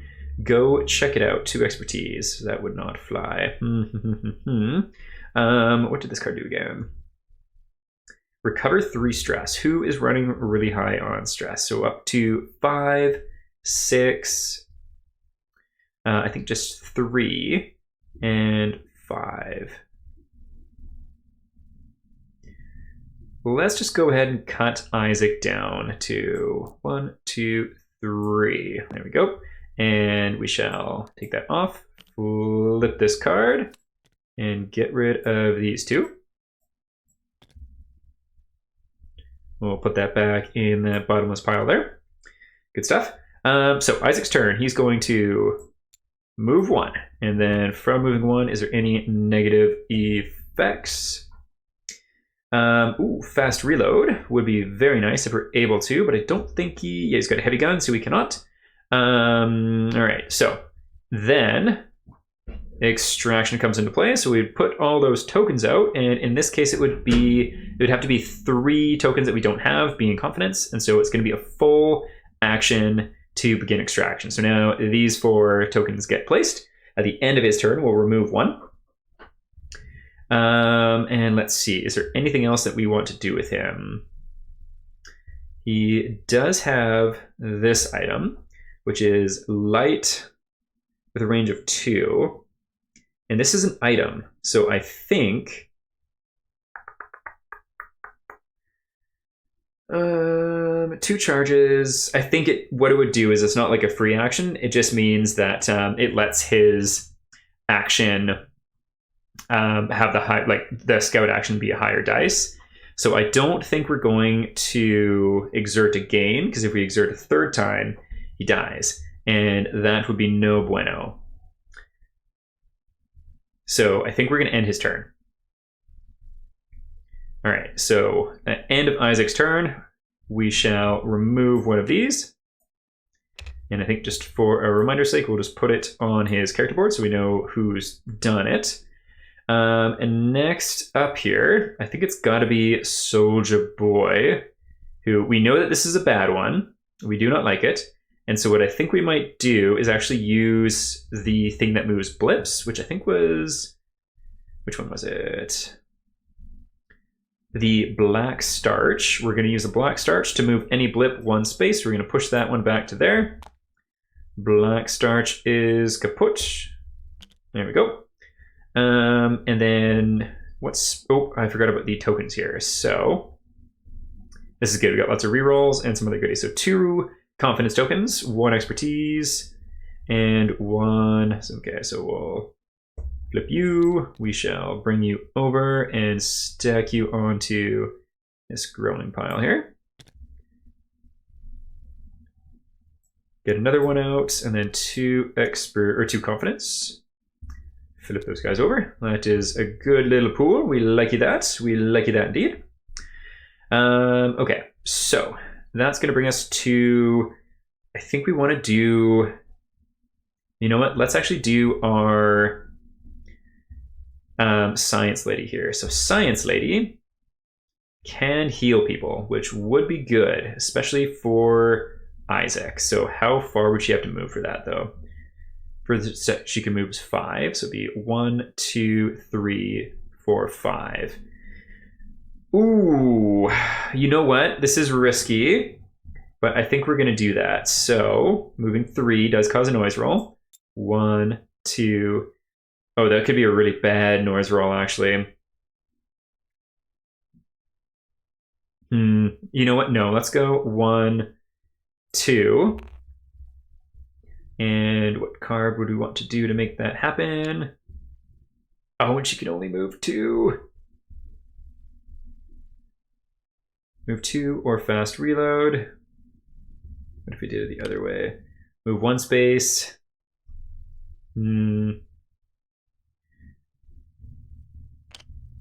So we could move 3, which would be 1, 2, 3. Dang, I don't know if we're going to be able to get to Isaac this turn. So he might die. We shall see. Let's see.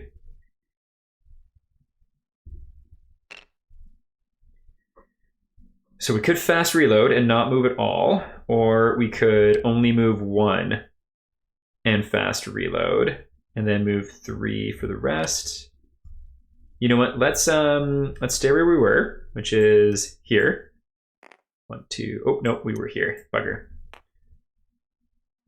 Okay, so fast reload gives us 1 ammo back, and that is an expertise token. So that one is gone.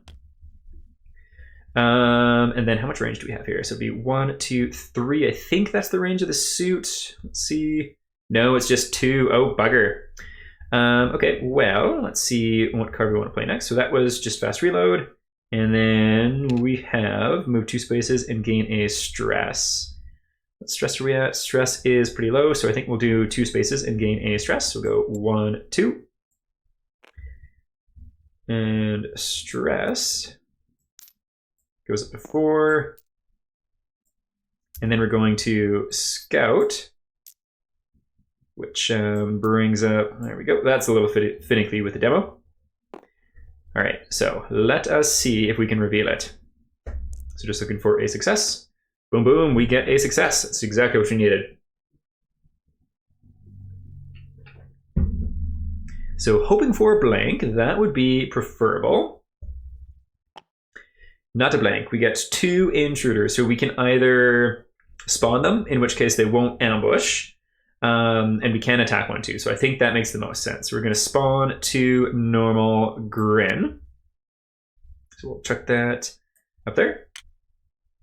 Grab a grin.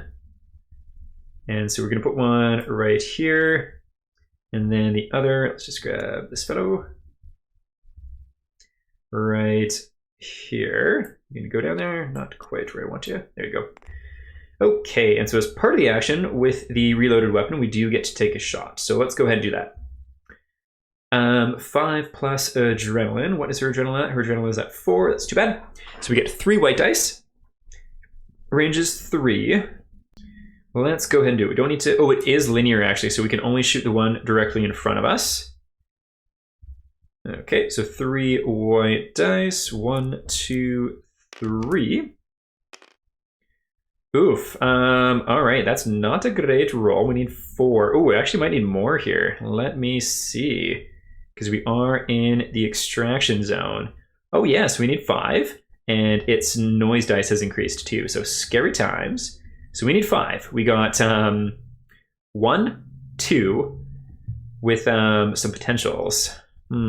So what do we get here?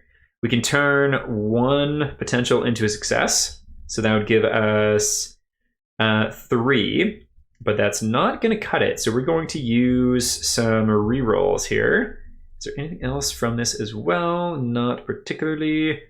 So, empty clip to deplete remaining ammo and gain +1. So this is the only ammo we have, so that's not going to fly. So we need to rely on our reroll. So let's use this one first. So we'll flip that just down to 1. And we shall roll you, hoping for something a little bit better. All right, so that is 1, 2, 3, and then we need to reroll you 2. I think rules as written, I should have decided to do that first. Okay, so that's 1, 2, 3. I don't think that's going to be enough because we needed 5. Yeah, we needed 5. Ouchie kibbles. Ouchie kibbles indeed. Oh, bugger. That's a shame. Okay, is there anything else? So that is that used up 2. Okay, so that is 1, 2. Hang on. 1, 2, 3, 4. One moment. It was just 3 die. 1, 2, 3, 4, and that's with using the potential. So we're unable to make it happen. Oh no, we could do a stress reroll. Let's do a stress reroll and see. This this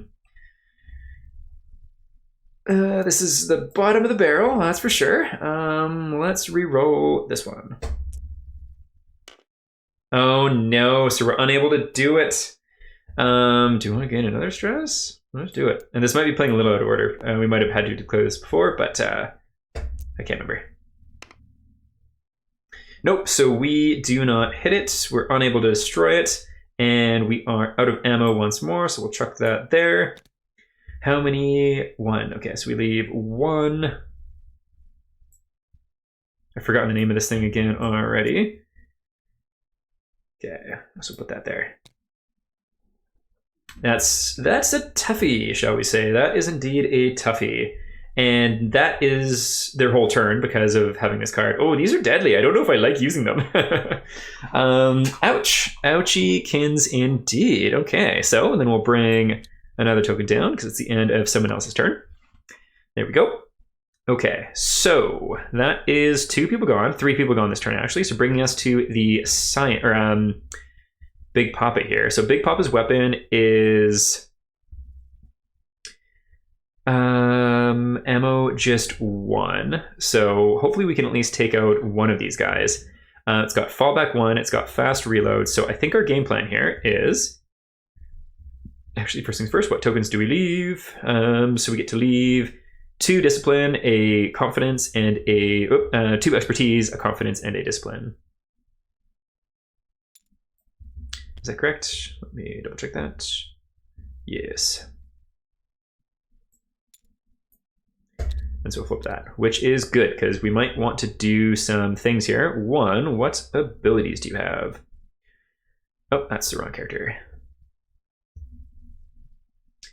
Tactical analysis. Nope. Hey, ugly. I don't think we want to make a noise roll here. Interesting. That is an interesting skill though. Okay. Let us see. How do we want to play this? I think we're just going to try to take out these 2 if we can. So first things first, the range on this gun is 4, which is pretty great. And we are going to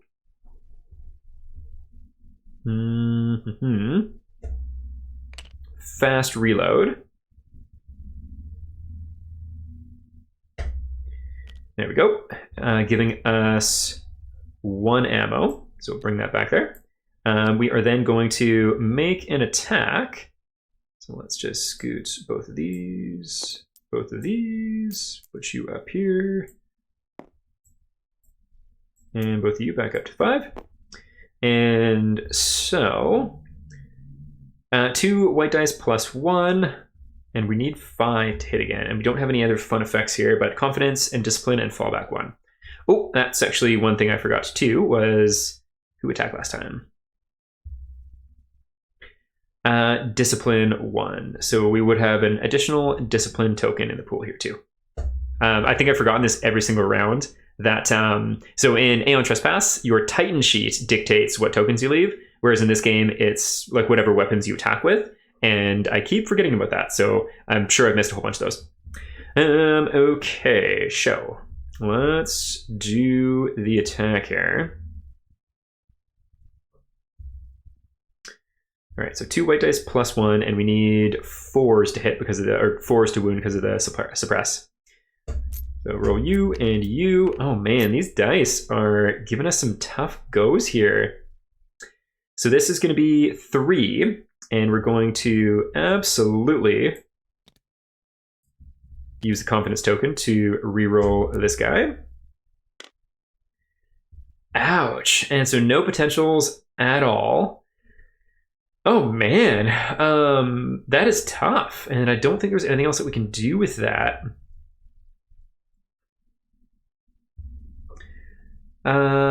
Suppress 5 though is big,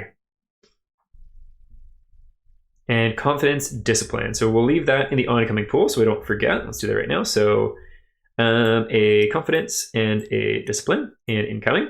And yeah, ouch, that was a bummer. On the bright side, what we can do is this guy's now suppressed 5 instead of 1. So the suppressed tokens don't stack, so it's not going to be 6, it's just going to be a total of 5. So we shall flip you for 2, and then we'll grab a few more here. I don't really love how these tokens work. They like stack up quite high, and that's just kind of more stuff on the table. But it is what it is, and it is just still demo too. So we'll see how that interplays later on in the game. All right, so basically this guy's just going to be 1 to hit if we can hit him in the future. We also get fallback 1, so we can move. Let's move down to there. And let's see, so that is going to be 2 cards done. Next we can move move 2 spaces. Is there anything that would be here? No, that's to do with melee attacks. So yes, we are going to move 2 spaces and gain a stress. I think the stress is there. Are they stacked? Yes, they are.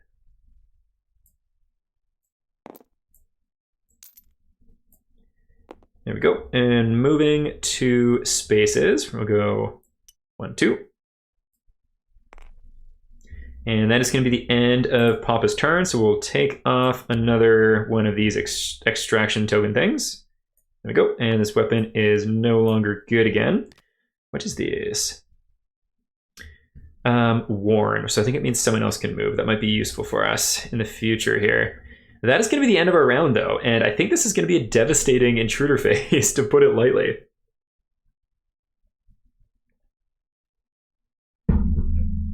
So let's jump right into it here with the intruder phase. Each intruder acts according to their AI protocols or AI cards. So we have a few on the board. Let's go ahead and do that.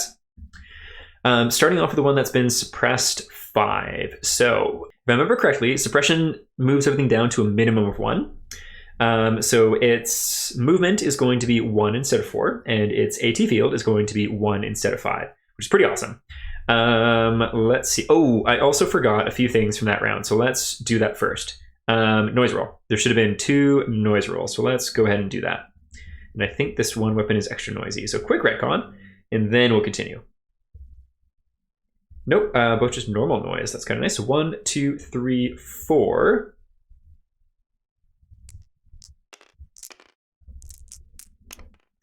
Okay, so we get 2 of these things moving, and they're just moving 1. And so that would go 1 and 1. Scary, very, very scary. And then another noise roll.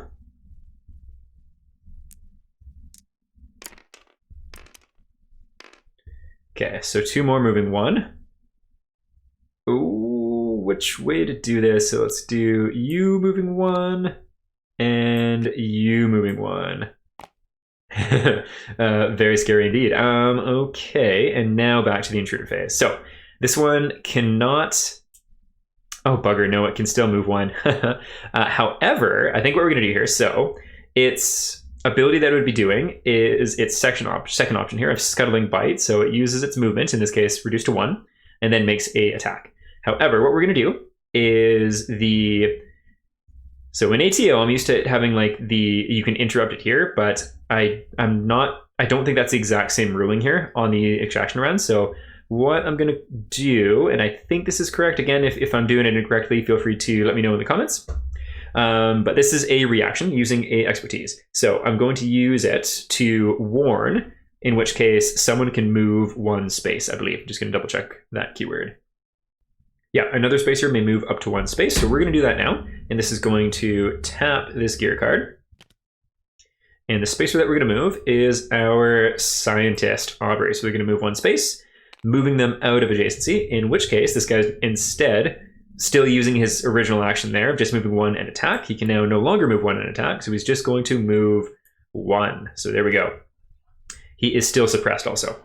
Next up is the other one, which can move 4 or 5 at this point because it isn't suppressed, and so it is going to attack the closest person, which is Juliet. So 1, 2, you know what? I'm going to move it.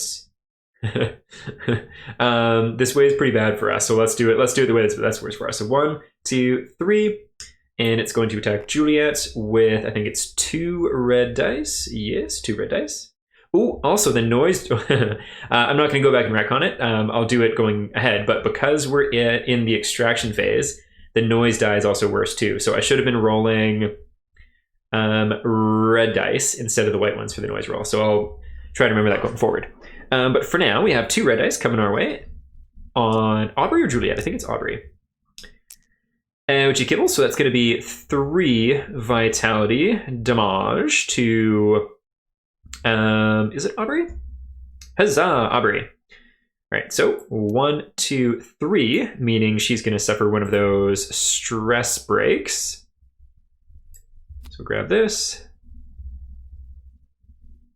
And we shall flip you over. Violence. At the start of your next turn, gain 2 adrenaline. During this turn, you cannot use expertise tokens or analysis abilities. During this turn, you can only move towards the closest target in range, spacer, outsider, or blip. Outsider. I wonder if that's a typo for intruder. Or typo slash maybe old verbiage. Via the shortest possible path, then, if you can, perform an attack against them as normal. At the end of your next turn, turn this card upside down. Okay, so she is freaking the heck out, basically. Fun. Alrighty. Cool.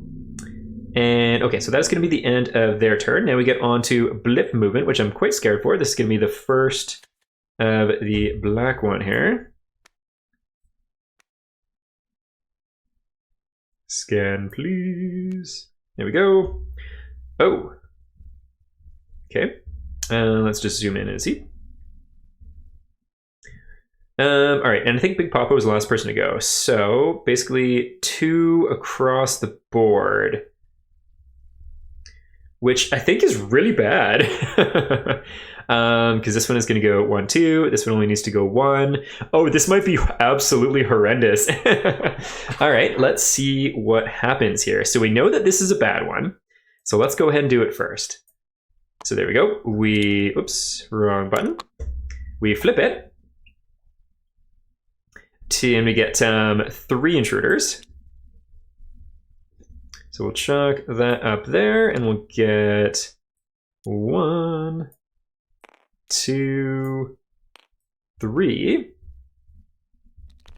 And so that would have been, let's go like 1, 2, and then I think the other one being an adjacency would be there.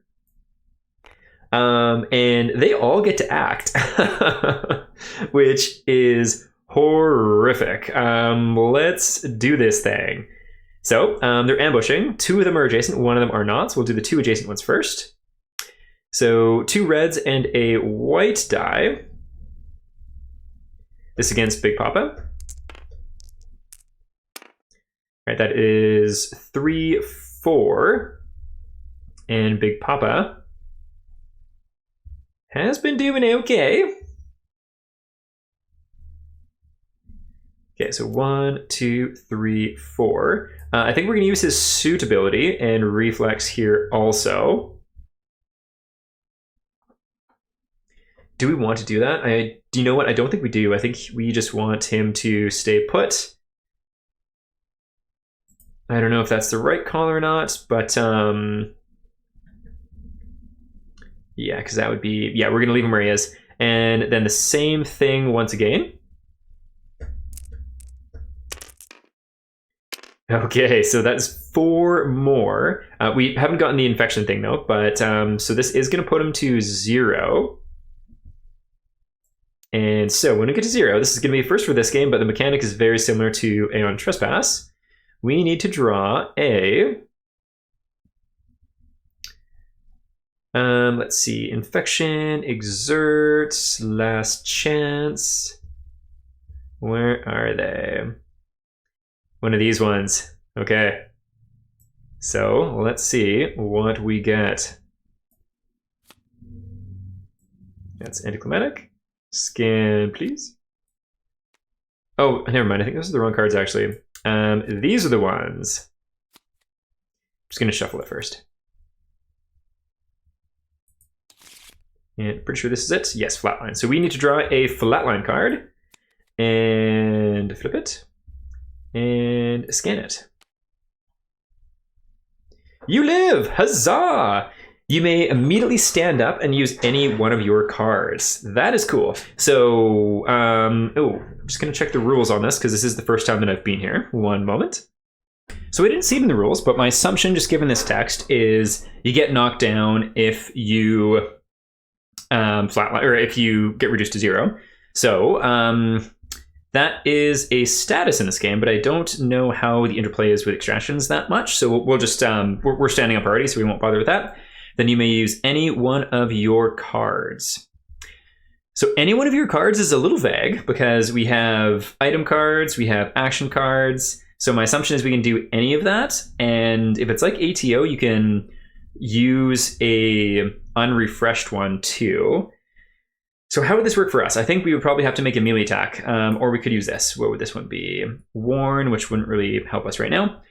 So noiseless. Let's make a attack here. And stress is 6 up, which is good. So we get 3 white dice. Let's go ahead and do that. And we have pools. We have tokens here to use. I think, oh, you know what? One thing I think I messed up on was I don't know if I moved this. Yeah, I don't think I did. So let's do a quick retcon. And then we'll finish with the madness that's going on here after. So we're going to scoot this forward. And it goes up to there. This one is adjacent to the last spacer that moved. So we'll put it here.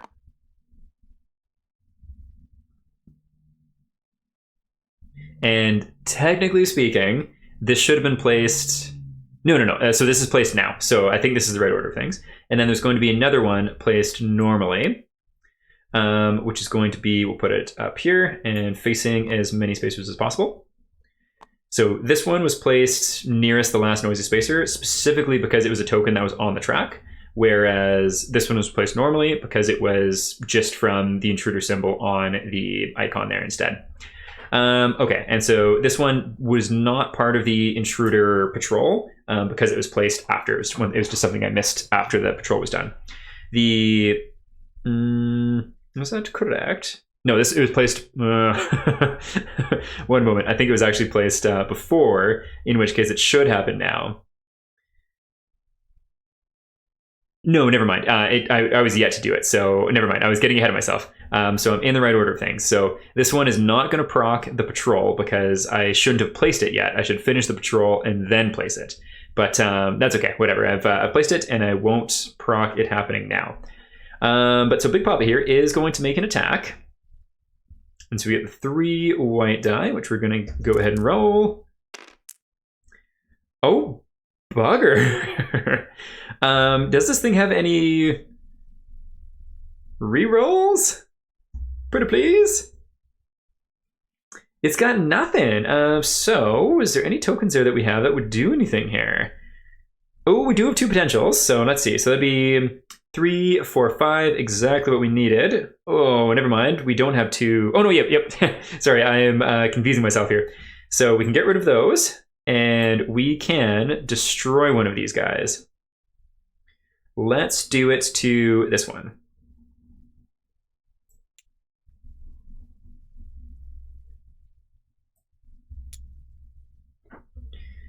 There we go. Okay, so, and then this one gets to go, and it's going to move and attack the closest spacer. Oh man, so I almost didn't want it to... oh well, that's too late. That's happened. My thought process was one of the blessings of there being 3 of them was that it would mean this guy would have to go around, and which would make Isaac the closest, but Isaac's also got basically 0 health, so it doesn't really matter. So he's going to move here, and he's going to attack with 2 red die on Big Papa. Going to do 2 damage, which again just keeps him at 0. It does mean we need to take this You Live card, flip it back over, place it on top, and shuffle. Then we'll draw another one, and let's see what happens. You live! Huzzah! You may immediately stand up and use one of your cards. So I think we're just going to do the exact same thing. So it's just suitably epic, and I'm here for it. It's awesome.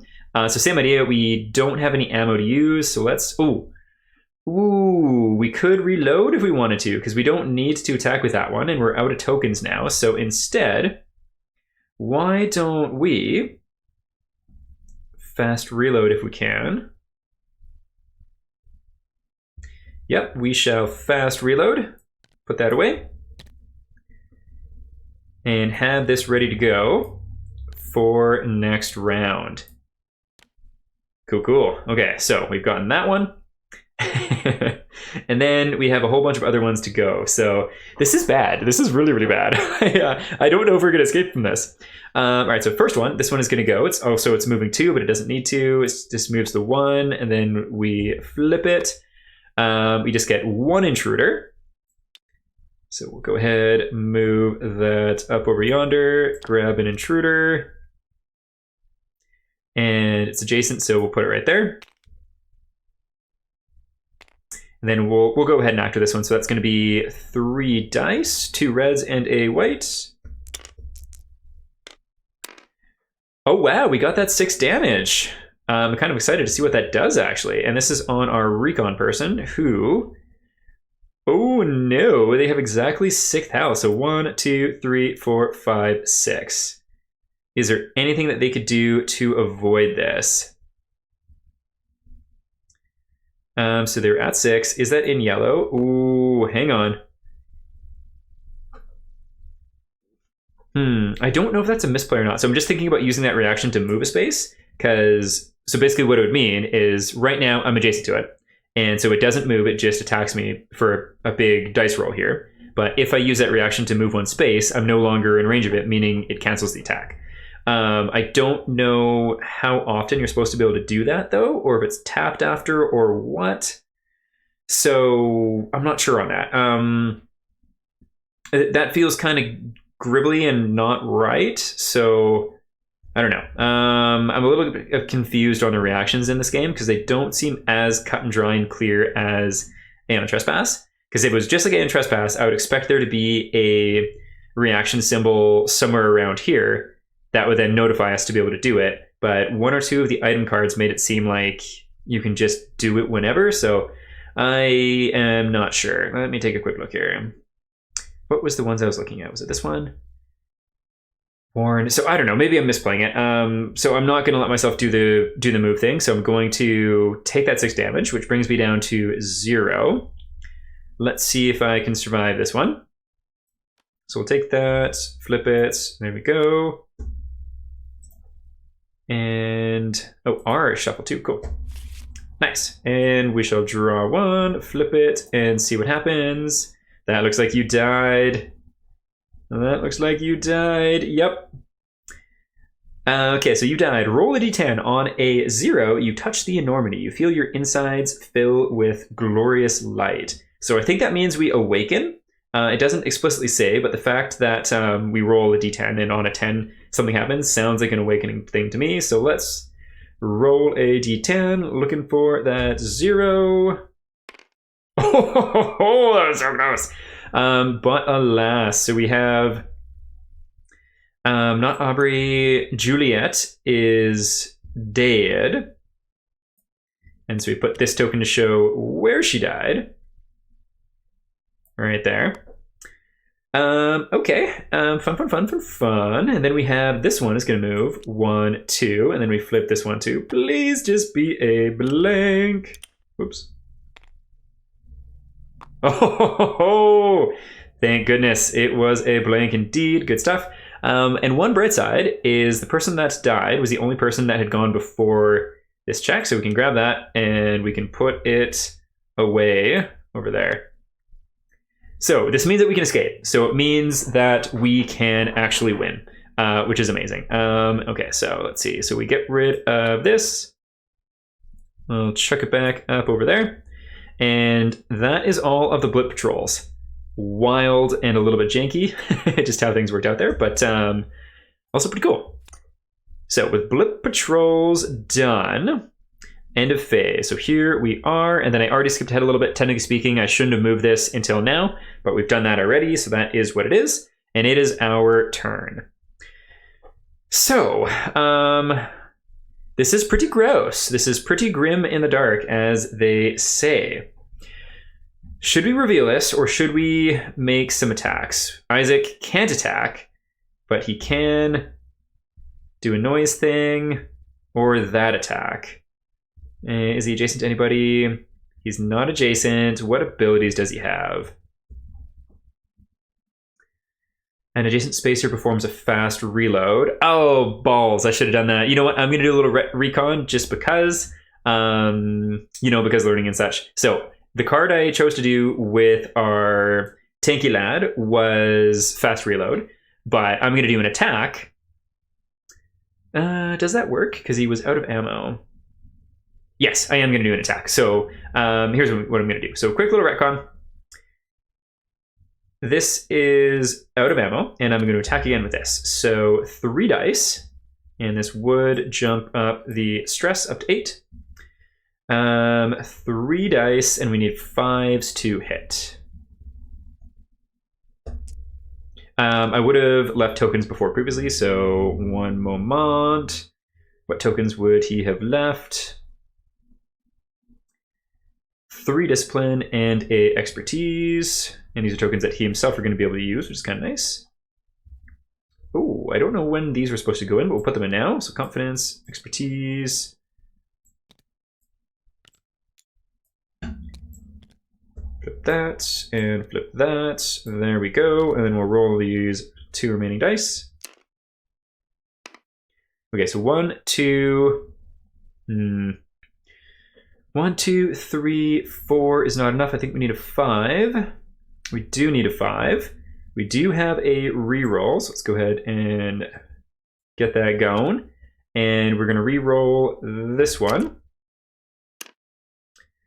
1, 2, 3, 4, and then 5 with one of these being used. So, woohoo! We're able to destroy another buddy, which is nice. And let's go ahead and take out this one.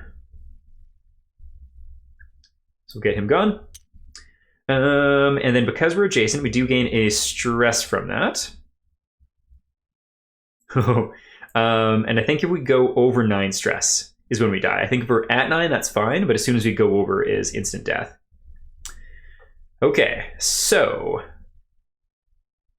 fun time. Oh, you know what? I think I misplayed that. That would have been not a stress before. So stress is going to be that, and then it was this. Oops. Adrenaline that was supposed to move up, not stress. I think I misplayed that.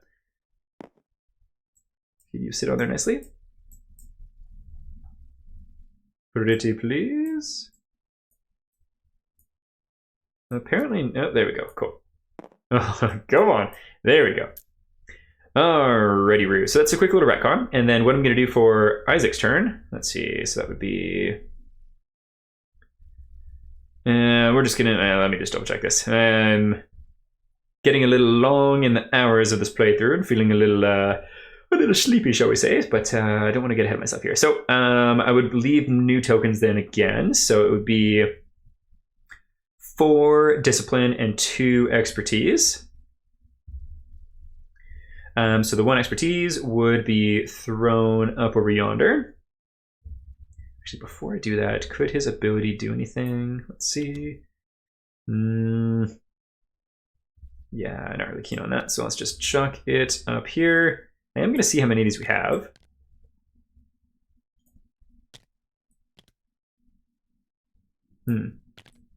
One, 2, 3, 4, 5, 6. Okay, so we just need 2 more and we can use this card, whatever it might be. And this one is Dunsky's. So, so Isaac is going to use his ability. Once I finish doing these proper tokens here, so it was 3 and then 2 expertise was what it was. And Isaac's ability, right here, is optimization. An adjacent performer, adjacent spacer performs a fast reload. And there we go. And so that is just a free ability. Very fun, cool stuff. And then we can only do 2 actions. So do we want to shoot? I think we're going to shoot if we can. No, we cannot. So how is this going to work? How do we want to do this? Is there anything else that Isaac can do that's useful?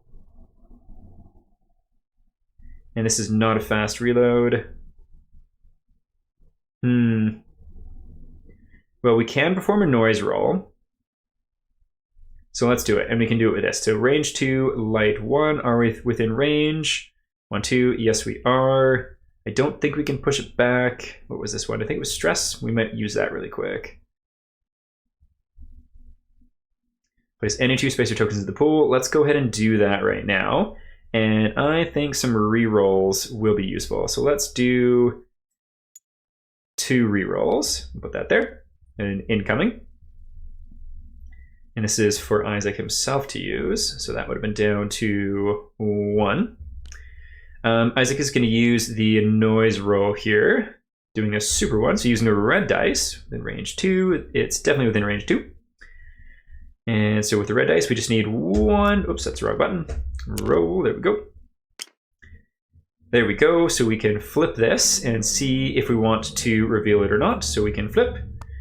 Okay, so that does not spark joy. And then we're going to move 1 space without doing any noise or anything. And so Isaac escapes. He is now off the board. So at the very worst, we have 1. And then I did, just before he ducks out, wanted to do the intra-system connected device, place any 2 tokens in the pool. So we've done that, so that is good. We'll just flip it over so I know that it was used. There we go. And so we've won. Now to see how many other spacers we can save. We have 2 more spacers.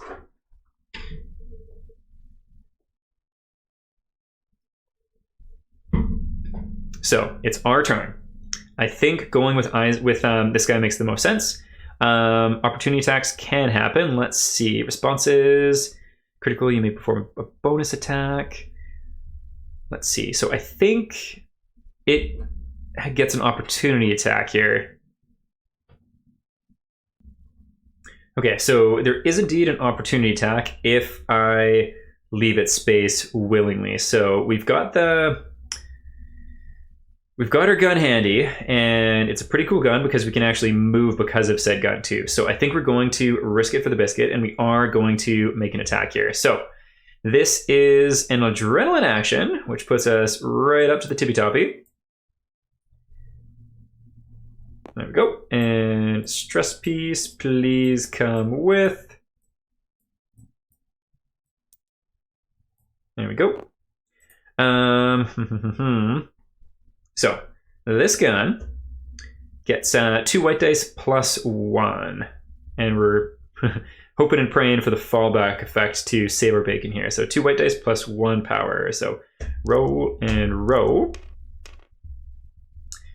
Oh, one thing to note here, I think I forgot to leave. Oh man, I felt so with it and ready to go when I started this one, but I just feel at the end here it's gotten a little rough. But oh well, lots to learn, and it's still a new game, and haven't gotten an opportunity to play this in a while. So let's see, what tokens would Isaac have left? 2 confidence, a expertise, and a thingamajang. Okay, so we got 4 confidence totals, expertise. And then I think just 1 discipline, was it? Okay, so 1 and 1. Perfect, so we got these. And what dice did we roll here?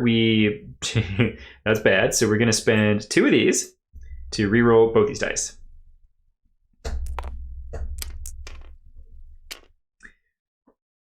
Well, that is no good. And can we handle taking a stress?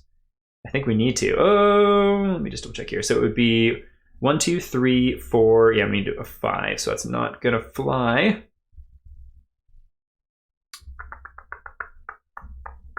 Is there any other effect here? No, there is not. Okay, so let's take a stress. And reroll one of these dice. Oh man, so no bueno. That's a shame. We do get some tokens in the pool to leave though for the next person, which are going to be confidence and discipline. So confidence and a discipline for the next person. Okay, well, so fallback 1. There we go. I don't know. Let's take a look at fallback really quick here and see if it still opportunity attacks me or not. Oh, you know what? No, it can because it's suppressed. So we get to fallback 1 and it won't be able to opportunity attack me. And what is the suppress? I think it's suppress 5 on this, which is pretty wild. Yep, suppress 5. And that one is still suppressed 5 too because it hasn't had its turn yet. Or has it had its turn? No, it has not. Actually, yeah, I think it did. So let's just scoot these over. 1, 2, and then was it underneath you? Yes. Okay, so press 5. So that means it can't do its thing. We get to move 1, and then we're going to move 1 more. Should be on the back of this one. Move 1 space. So boom, boom. We were home free with 2 out of 4.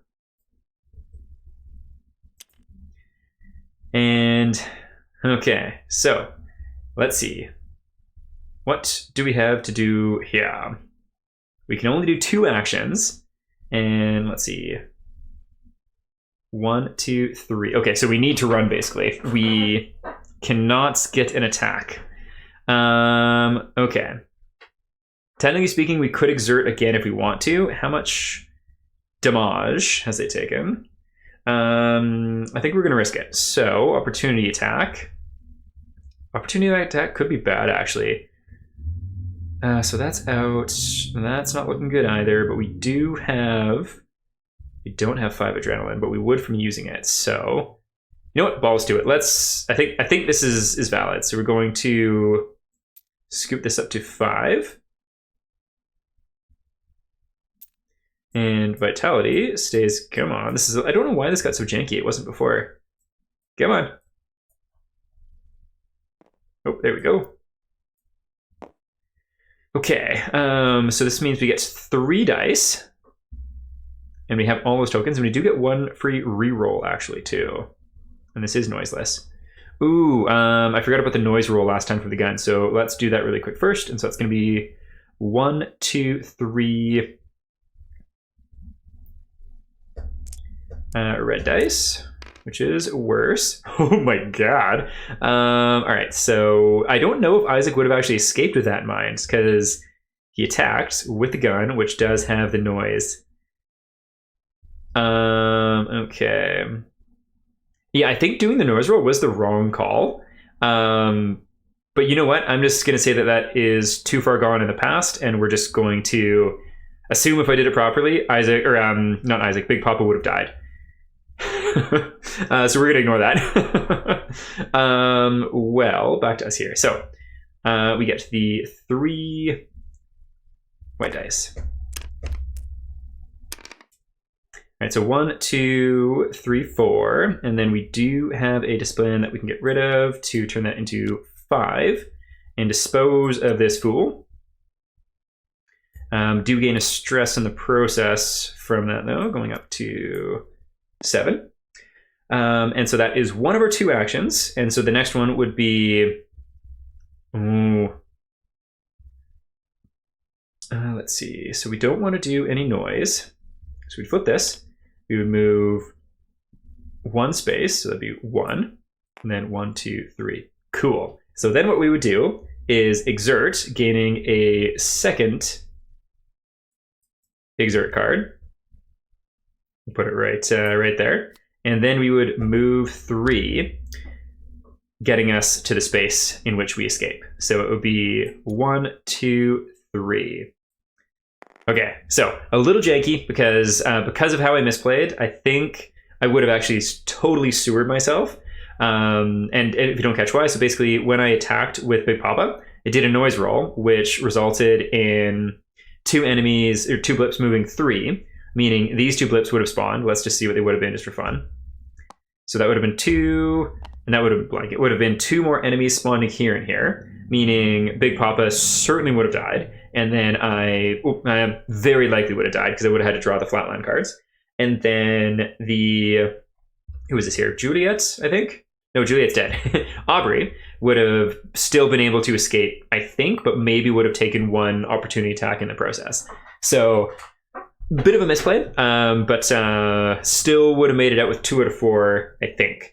Yeah, so let's see. Is there anything we're supposed to read in the end here?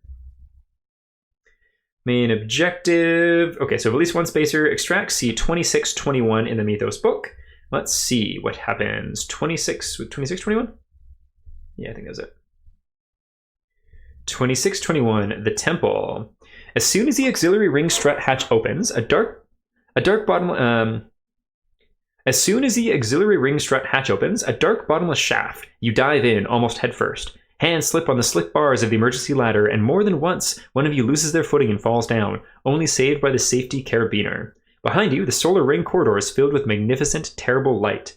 The most frightening thing is, you yearn to bask in that light, and by denying yourselves this baptism, you feel disgust and shame. What is happening to you?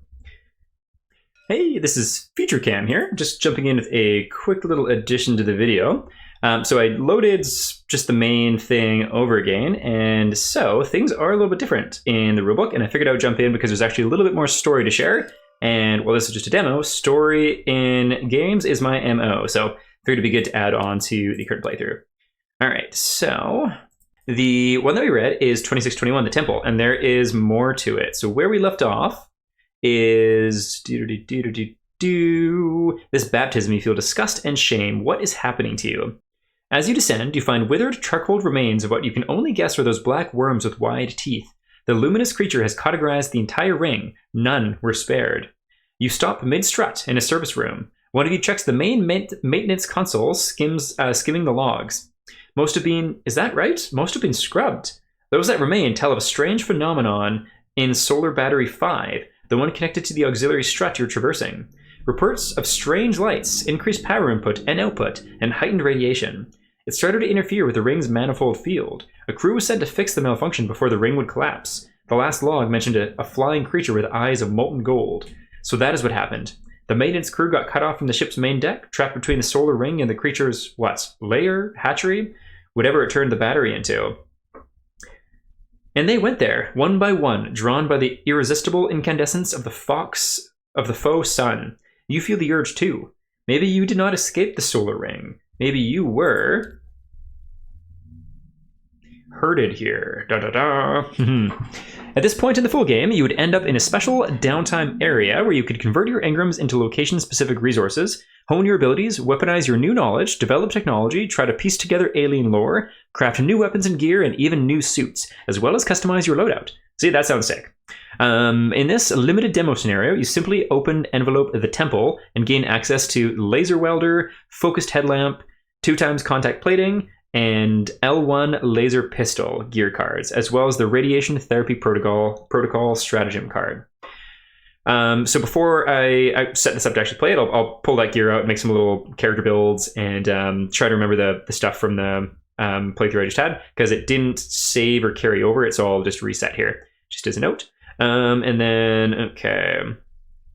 After a short, tense respite, you make up your minds. Maybe you were lured here, and maybe you will die. However, if the readings from Battery 5 continue to spike, the solar ring's manifold field will collapse, and you will die all the same. You'd rather die fighting. You're ready for a confrontation with the Mothman. Draw the Dark Side of the Sun Scenario 15 card, and continue. Cool. And so we'll set that up next time. And on that note, back to past recording cam. Very cool. Very cool indeed.